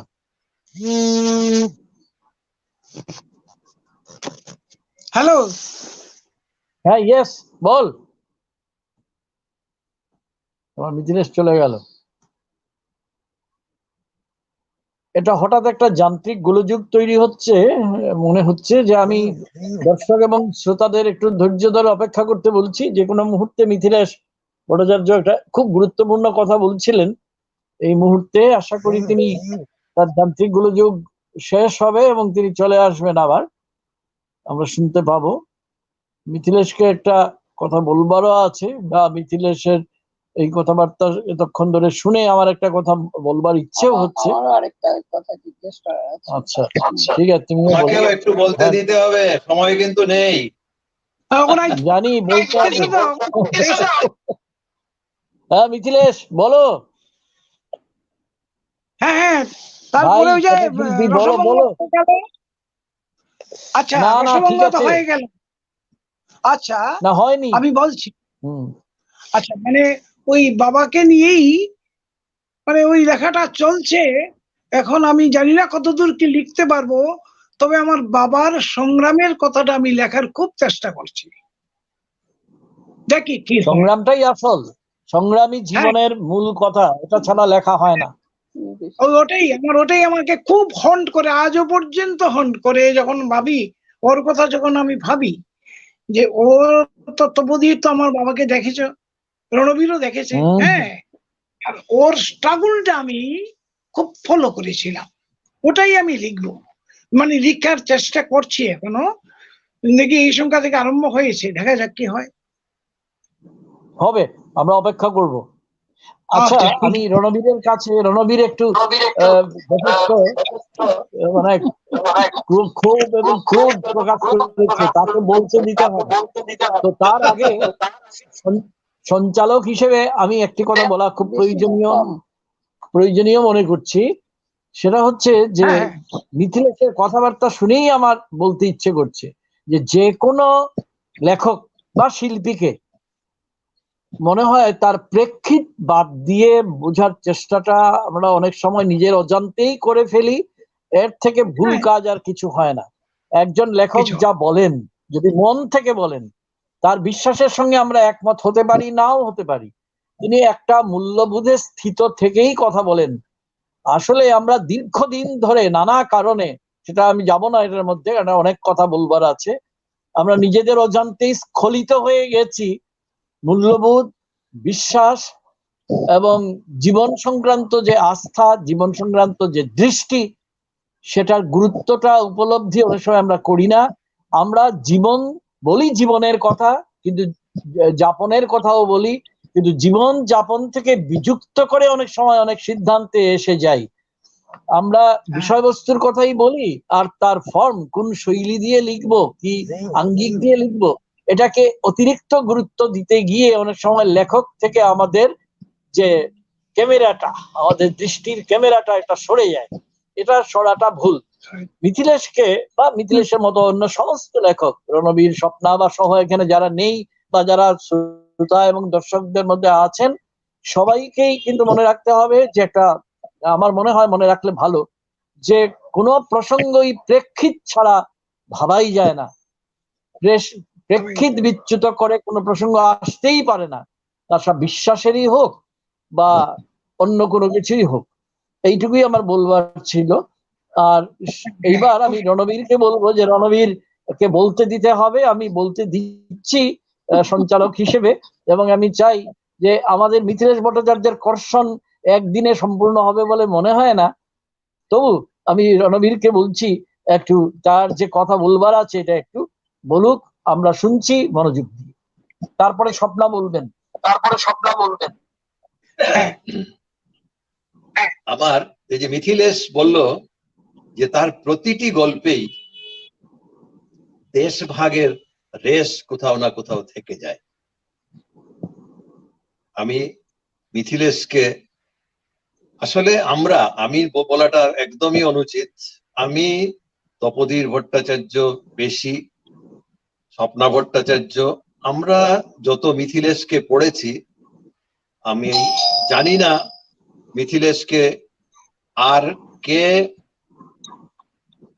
এত নিবিড় অবলোকন করেছেন পাঠে। তো মিথিলেশের গল্প নিয়ে অনেক রকম ভাবে আমি উল্টে পাল্টে দেখেছি, উল্টে পাল্টে প্রতিটা গল্প একবার পড়েছি, আরেকবার পড়েছি, এবং এই তো অনেক রকম ভাবে দেখা যায় তার গল্পকে। এবং তার গল্পের চলন অতি অতি স্বাভাবিক মনে হয়।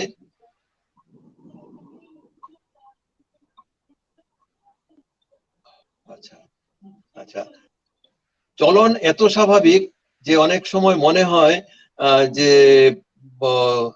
তিনি একজন এসেছেন আমাদের বাড়িতে, একটু ইয়ে হচ্ছে। আচ্ছা ঠিক আছে, হ্যাঁ,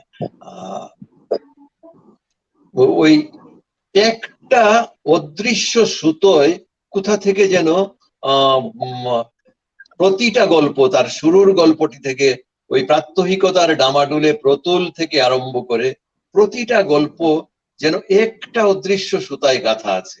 তো আমার মনে হয় এক এক সময় এইরকমও তো ভাবনা করা যায় যে তার যত গল্প এখন পর্যন্ত লিখেছেন মিথিলেশ, সব গল্প এক দুই মলাটের ভেতরে যদি আমরা ঢুকিয়ে নিই তাহলে একটা মহাকাব্যের রূপ নিতে পারে।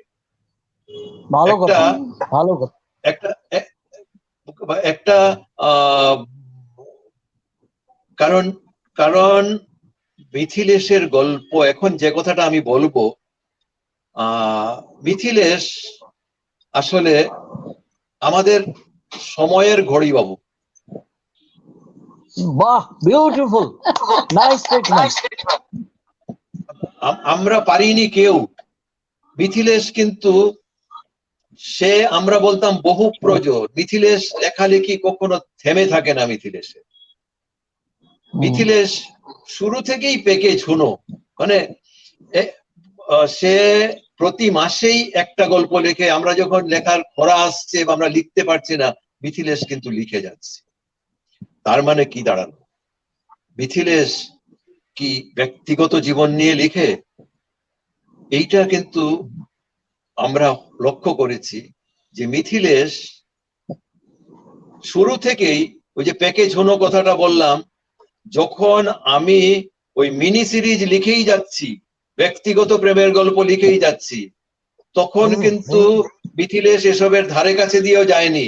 সে কিন্তু তার সময়, তার সমাজকে নিয়ে সে সব সময় লড়ে গেছে। এবং যদি বলা যায় সে প্রতুলের সময়, প্রতুলের সমাজ, সেই কিন্তু এই প্রতুল মিথিলেশ নয়। প্রতুল তখন সেই অবর্ণনীয় বেকারত্ব, ভারতবর্ষে, সারা ভারতবর্ষে যে বেকারত্ব চলছে, তার কিন্তু এক প্রতিভূ হিসাবে সে প্রতুলকে নিয়ে সে লিখেছে। তারপরের প্রতিটা গল্পই তার ঠিক সেই রকম ভাবেই লেখা। সন 1381, তাই সন 1381। শুধু মাঝে মাঝে দুই একটা গল্প, যেমন এই জগৎ পারাবারের তীরে বা এরকম দুই একটা গল্পতে হয়তো সে বিষয়ান্তরে গেছে, কিন্তু বিষয়ান্তরে গেলে পরেও সেই যে সে বলছে দেশভাগের সুতোটা কিন্তু সে কখনো ছাড়েনি। আসলে দূরদৃষ্টি না থাকলে কি আর কথাকার হওয়া যায়, লেখক হওয়া যায়? তিনি তো দিগন্ত দেখতে পান। এই দিগন্ত মিথিলেশ দেখেছে। কিভাবে দেখেছে?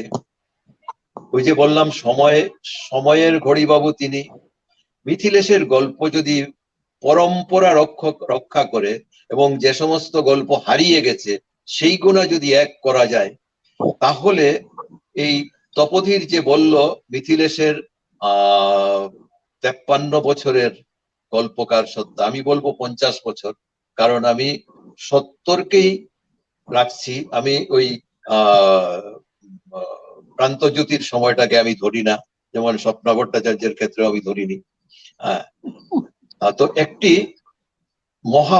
মহাভারত হয়ে যায়, কারণ ওই 70 থেকে 2020 পর্যন্ত সময়ের প্রতিটি অনুপুঙ্খ রচিত হয়েছে মিথিলেশের নিপুণ হাতে। এখন আপনারা যদি প্রশ্ন করেন যে কি করে সময়ের, তাহলে বলুন যে কোনো সময়ের যে কোনো বিষয় বলুন যেটার মানবিকতার যে অপমান হয়েছে, মানুষ যেখানে দুর্দশাগ্রস্ত হয়েছে। হ্যাঁ, না, সুখের মুখ আমরা দেখিনি, দেশভাগের পরে আমরা সুখের মুখ দেখিনি, তাই বলতে পারি সুখের কথা মিথিলেশ লিখতে পারেনি। এইটা এখন পর্যন্ত আমরা, এখন তো আরো গভীর দুঃখে, আর উত্তর পূর্বের বাঙালি, বরাকের বাঙালি, আমরা তো বাঙালি হিসেবে তো আমরা আদমরা থেকেও আরো নিকৃষ্ট জায়গায় আমরা গেছি। যেমন একটা গল্প বলি আমি, সৌরকলঙ্কে তার ছায়া। এই গল্পের শুরুতে একটা ধর্ষণ নিয়ে লিখেছেন। ঠিক সেই সময়ে গেলে পরে কিন্তু আমরা সেইটাকেও পাবো। আবার তখন কিন্তু আমাদের এই বিপন্ন বাঙালি এত বিপন্নতা, কিন্তু বিপন্ন ছিল সবসময়, বাঙালি তো বিপন্ন জাতি, আমাদের অনুভবটা ছিল না। তখন সেই সৌরকলঙ্কে তার ছায়া গল্পের একটি সংলাপ আমি একটু মনে করিয়ে দিই। এই যে বাবু কোথায় চললেন, একটু কাজ আছে। হয়তো একটা রিক্সাওয়ালা বা ওইরকম কিছু। আজকের কাগজ দেখেছেন? দেখিনি, আমরা বিদেশি হয়ে গেলাম। মানে আজকের কাগজ লিখেছে, কি লিখেছে? যারা উদ্বাস্তু তারাই বিদেশি।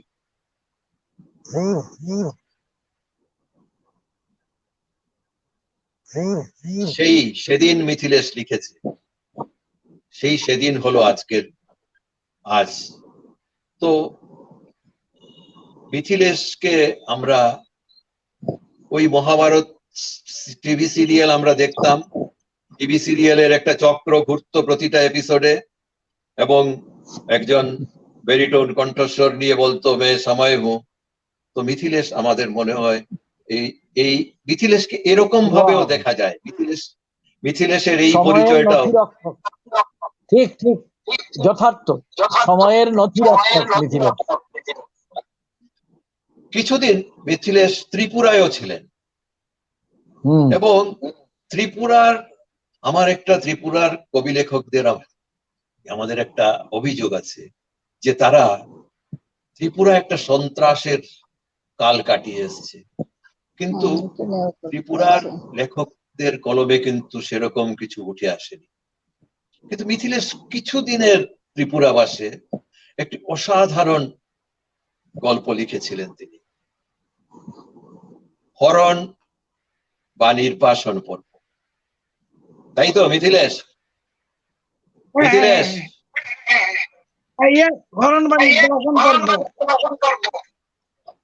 এই গল্পের বিষয় অন্যরকম। বিষয়ের ভিতরে মানে বাংলাদেশ সীমান্তবর্তী, ত্রিপুরা রাজ্যটাই তো সীমান্ত রাজ্য, চতুর্দিকে সীমান্ত। তো সীমান্তের ওখানে সন্ত্রাস করে সন্ত্রাসীরা চলে যায় সীমান্তের ওপরে, এবং তখন সেরকমই ছিল। তো মানবিক সম্পর্কের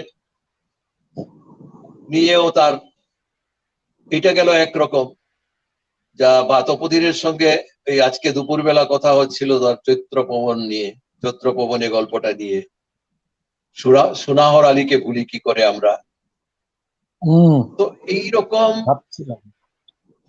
তার প্রতিটি গল্প কিন্তু ওই সময়ের নথিপত্র, এবং সেই নথি এত নিখুঁত ভাবে তিনি রক্ষা করে গেছেন। হ্যাঁ, উনি সত্যি তপোধীর বলেছে নথিরক্ষক, উনি সত্যি নথিরক্ষক। এবং আপনারা এই দিকটাকে ভেবে মিথিলেশকে পড়ুন, এবং মিথিলেশকে পড়লে উন্মোচন ছাড়া আর কিছুই হবে না, আমি এটা বিশ্বাস করি। আরো অনেক কথা আহা, বলার ছিল, তপোধীর যেরকম বলল, হয়তো আমরা পরে আবার কখনো মিথিলেশকে নিয়ে বসতে হবে, কারণ এক সেশনে মিথিলেশ শেষ করা যায় না।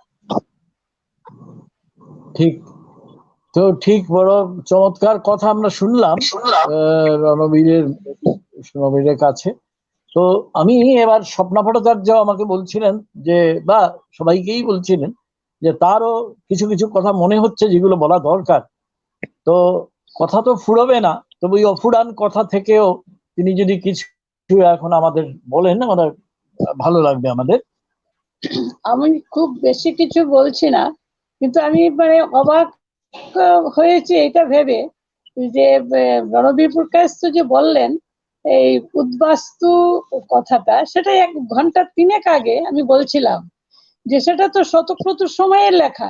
মিথিলেশ দা কি করে সেটা লিখলো যে উদ্বাস্তু মানেই বিদেশি, তার মানে লেখক হিসেবে মিথিলেশ দা ক্রান্তদর্শী। তো সেই যে অনুভবটা মিথিলেশ দা অর্জন করেছিল, অর্জন কিভাবে করেছিল সেটা একটা।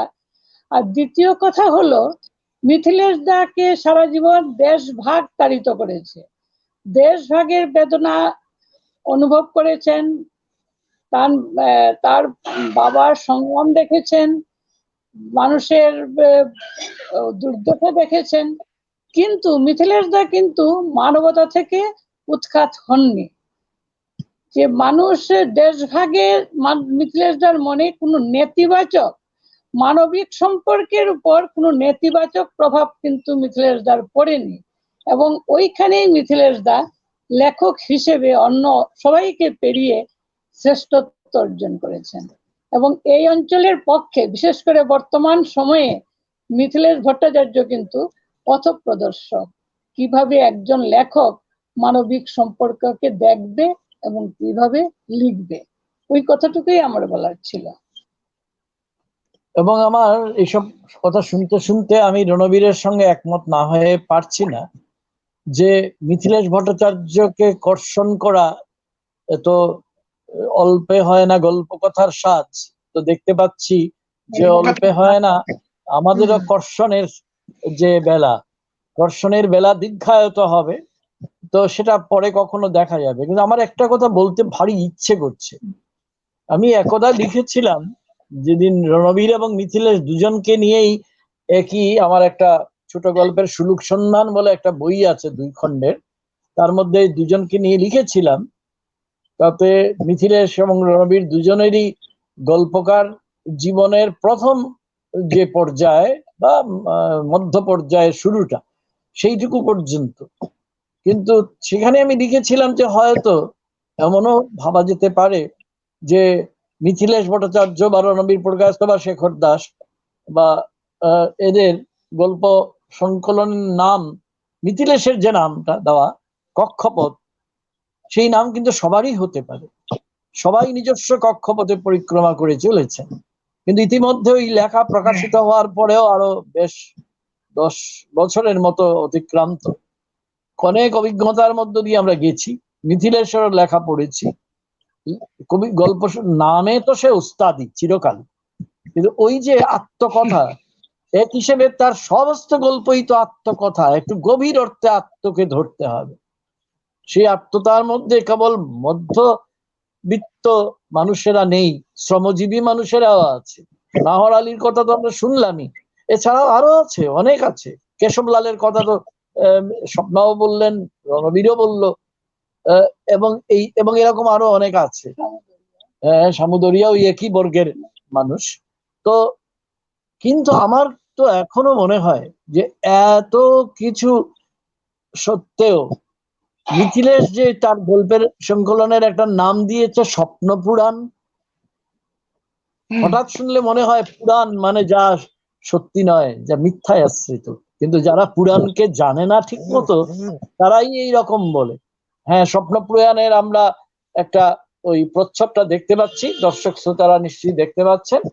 আমি বলতে চাইছি মিথিলেশের সমস্ত গল্পই স্বপ্ন পুরাণের এক একটি পাতা। যে স্বপ্ন শুধু দেখাই চলে, যে স্বপ্ন শেষ হয় না কখনো, রাতটা ফুরিয়ে যায় কিন্তু স্বপ্ন ফুরোয় না। এবং আমরা যারা, রণবীর এই মাত্র বলছিলেন না যে আমরা যারা উত্তর পূর্বের বাঙালি, আক্রান্ত বাঙালি, বাঙালি মৃগয়ায় আমরা অভ্যস্ত হয়ে গেছি। আমরা যে উপনিবেশিত জন, ঔপনিবেশিক শক্তির কাছে ইচ্ছায় বা অনিচ্ছায়, জেনে বা না জেনে আমরা নত জানু, এটা আমরা নিজেরা বুঝিও না, বুঝতেও চাই না। তো মিথিলেশ সেই অর্থে হয়তো রাজনৈতিক যে মাত্রা সেটাকে নিয়ে খুব প্রকাশ্যে মন্তব্য করেন না গল্পের মধ্যে, কিন্তু যদি কান পেতে শুনি আমরা, গল্পের তো ভাষা আছে, ভাষা আছে, তার মানে হচ্ছে গল্পের মধ্যে অন্তঃস্বর আছে। এই অন্তঃস্বর গুলোকে ওই হুগলি থেকে একজন আলোচনা শুনছেন, রাধাকৃষ্ণ কুন্ডু, ধন্যবাদ আপনাকে। তো আমরা এটাই বলতে পারি যে মিথিলেশের স্বপ্নের যেমন শেষ নেই, মিথিলেশের আত্মকথারও শেষ নেই। কেননা আমাদের সংগ্রামের তো শেষ হয়নি, আমরা তো পায়ের নিচে জমি খুঁজে পাইনি। এই হচ্ছে আত্মকথার একটা প্রচ্ছদ আপনারা দেখতে পাচ্ছেন দর্শক শ্রোতা বন্ধুরা। মিথিলেশের 5টা গল্প সংকলনের মধ্যে 2টো আপনারা দেখলেন, আশা করি আরো 3টে আমরা যেন কথা বলছি তার মধ্যে আপনাদের দেখানো হবে। তো আমার বক্তব্যটা হচ্ছে এই যে মিথিলেশ ভট্টাচার্য সম্পর্কে আমি একদম শুরুতে বলেছিলাম সঞ্চালক হিসেবে, যখন ব্যক্তি কথা আমি বলেছি, মিথিলেশ সম্পর্কে কথা বলা আমার বা রণবীরের বা এমনকি স্বপ্না ভট্টাচার্যের পক্ষেও যেমন সহজ তেমনি দুরূহ। কারণ নিজের কররেখাকে সবসময় তো দেখি, কিন্তু তাকে পাঠ করতে গেলে অনেক সময় মনে হয় আরে এ তো অচেনা লাগছে, আমার তো মনে হয় এরকম। তো মিথিলেশের সঙ্গে বহু বছর তো কাটিয়ে দিলাম, কম দিন না। যেদিন ওই আমি রণবীর আমরা যে যাত্রার শুরু হয়েছিল আমাদের, সে নূতন পট্টির কোনার দোকানটি যা এখনো নেই, যেটা প্রসারিত হয়েছিল আমাদের মালুগ্রাম থানার উল্টো দিকে ছিল, এখন থানাও সেখানে নেই, ননিদার চা স্টল, সেইখানে আমাদের দীর্ঘ অনেক আড্ডা, কখনো অশোকায় সেই আড্ডা, কখনো মহিমালয়ে সেই আড্ডা, কখনো রাস্তায় রাস্তায় চলতে চলতে কবিতা বলা, গল্প বলা, কখনো ইচ্ছে মতো বেরিয়ে পড়া। ওই যেটা কিছু কিছু গল্প আমি আপনাদের বললাম, গল্প নয়, আমরা জীবনের অংশ। এই সবগুলো আমার নিজের মনে হয় আর কি, যে এই লেখার জগতের লেখকদের খুব কাছাকাছি আছে বলে, যে আমাদের জীবনের এমন অনেক মুহূর্ত তো বটেই, এমন অনেক পর্যায় আছে যে সময় আমরা একটু যেন আপন হতে বাহির হয়ে বাইরে দাঁড়া, এইরকম একটা অবস্থা হয়।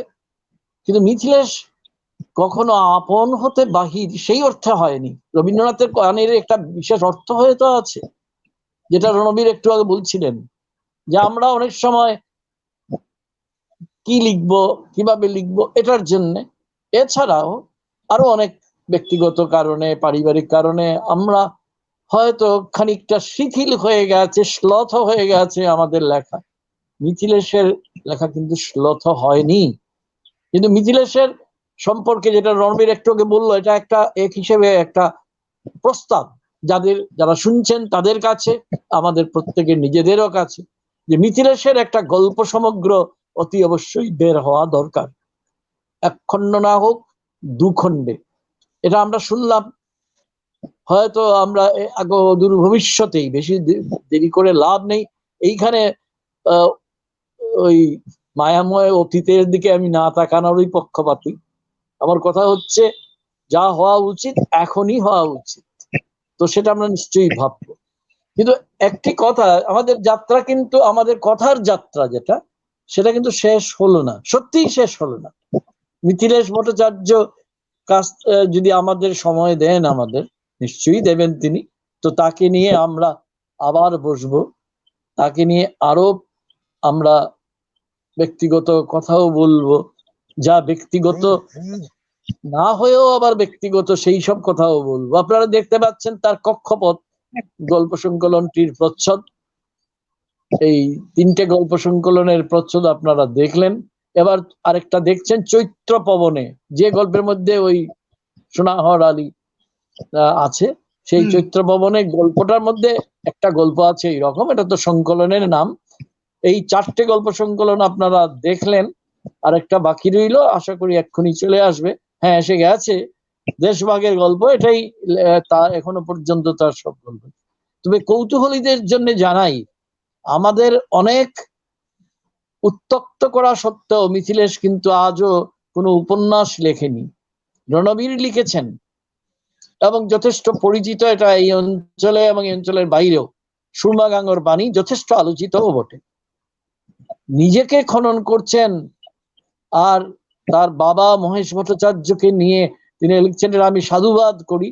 এটার মধ্যে কিন্তু সম্পূর্ণ এটাকে যেন মিথিলেশের কাছে অনুরোধ, ভাই মিথিলেশ, একে জোর করে থামিয়ে দিও না ভাই, এ যদি উপন্যাস হতে চায়, কারণ তার মধ্যে তো মেসমশাইয়ের মধ্যে তো তুমিও ঢুকে আছো, তোমার সময় ঢুকে আছে, তোমার চূর্ণ বিচূর্ণ হয়ে যাওয়া পরিসর ঢুকে আছে, এবং আমাদের সবার কথাই অল্প অল্প করে ঢুকে আছে।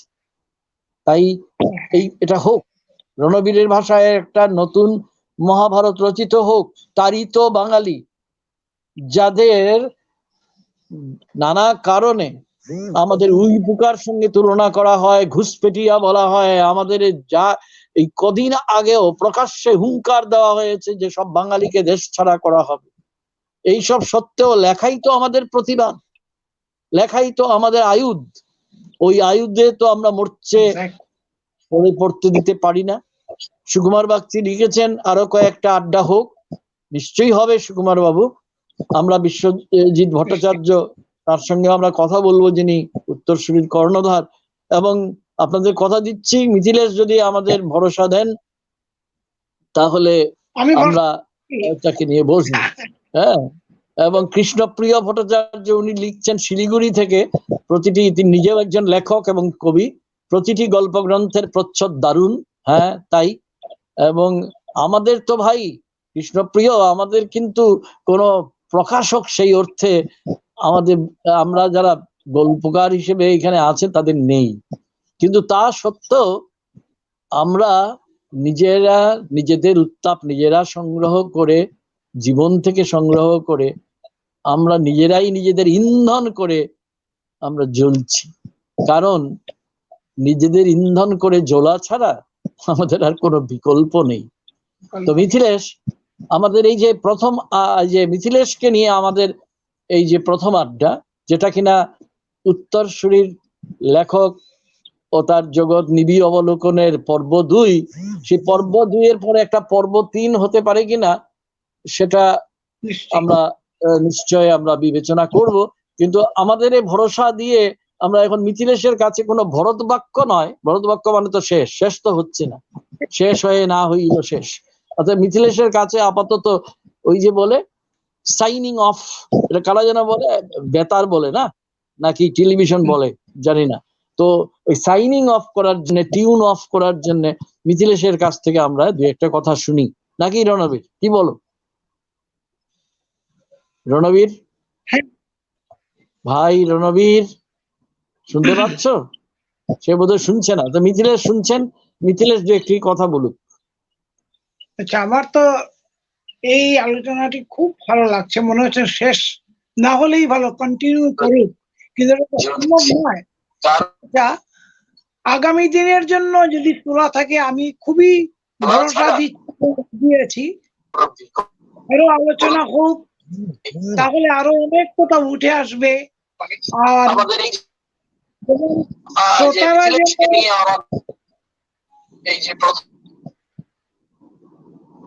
বিখ্যাত শিলচরের বিখ্যাত চিকিৎসক, আমাদের খুবই পরিচিত স্নেহভাজন ডাক্তার ধ্রুবজ্যোতি পাল লিখেছেন, উত্তর পূর্বাঞ্চলের অন্যতম শ্রেষ্ঠ গল্পকার মিথিলেশ দাকে পর্দার আড়াল থেকে এমন মনোজ্ঞ আলোচনার অনুষ্ঠানে নিয়ে আসার জন্য উদ্যোক্তাদের আন্তরিক কৃতজ্ঞতা জ্ঞাপন করছি। ধন্যবাদ ধ্রুবজ্যোতি তোমার এই মন্তব্যের জন্য। আচ্ছা, এবার কি রণবীর কি কিছু বলবেন নাকি? বুঝলাম না। ও মিথিলেশ কিছু বলবেন? আজকের মতো মানে থামলেও পরবর্তীতে আমি খুবই রাজি আছি এবং খুব ভালো লাগছে, ভালো ভালো কথা শুনতে পাচ্ছি। এজন্য নানান দিক উঠে আসছে, কি নানান শেষ হয়ে না শেষ। মিথিলেশের কাছে আপাতত ওই যে বলে সাইনিং অফ বলে না, এটা রিপিটেড হচ্ছে, কথাটা রিপিটেড হচ্ছে, জানি না কেন, এই যন্ত্রের যান্ত্রিকতা আমি বুঝি না। তো যাই হোক, সবাইকে শুভরাত্রি জানাবার এটাই বোধহয় অবকাশ। আমরা আবার দেখা হবে আপনাদের সঙ্গে, আপনারা আবার আসবেন। উত্তরসূরিকেও আমি আমার ছাত্র, কৃতি ছাত্র বিশ্বজিৎ ভট্টাচার্যকে আমি অনুরোধ করছি যে এটা মনে রাখার জন্য। এটা সুকুমার বাগচিও লিখেছেন, অনেকেরই মনের ইচ্ছে যে আমরা এই আড্ডাটা, এই ঘরোয়া আড্ডাটা আরেকবার আমরা নিশ্চয় করব উপযুক্ত সময়ে। তো আপাতত শুভরাত্রি, সবাইকে ধন্যবাদ। এবং মুশকিল হচ্ছে, আমি রণবীর এবং মিথিলেশকে ধন্যবাদ জানানো আমার পক্ষে কঠিন। আরেকজন যিনি ছিলেন ঘরের কাজ করার জন্য উঠে গেছেন, তাদের ধন্যবাদ জানাবো না। হ্যাঁ, করুক করুক, ঠিক আছে। প্রতিধ্বনি, ধনীর কাছে প্রতিধ্বনি সদা নিন্দ করে, ধনীর কাছে ঋণী সেজে পাছে ধরা পড়ে। এবং একেবারে আমি জানি না এটা পদার্থবিদ্যার কোন নিয়ম, ধনী বিজ্ঞানে, কিন্তু বারবার ঘুরে ফিরে আসছে একটা কথা, সত্যি।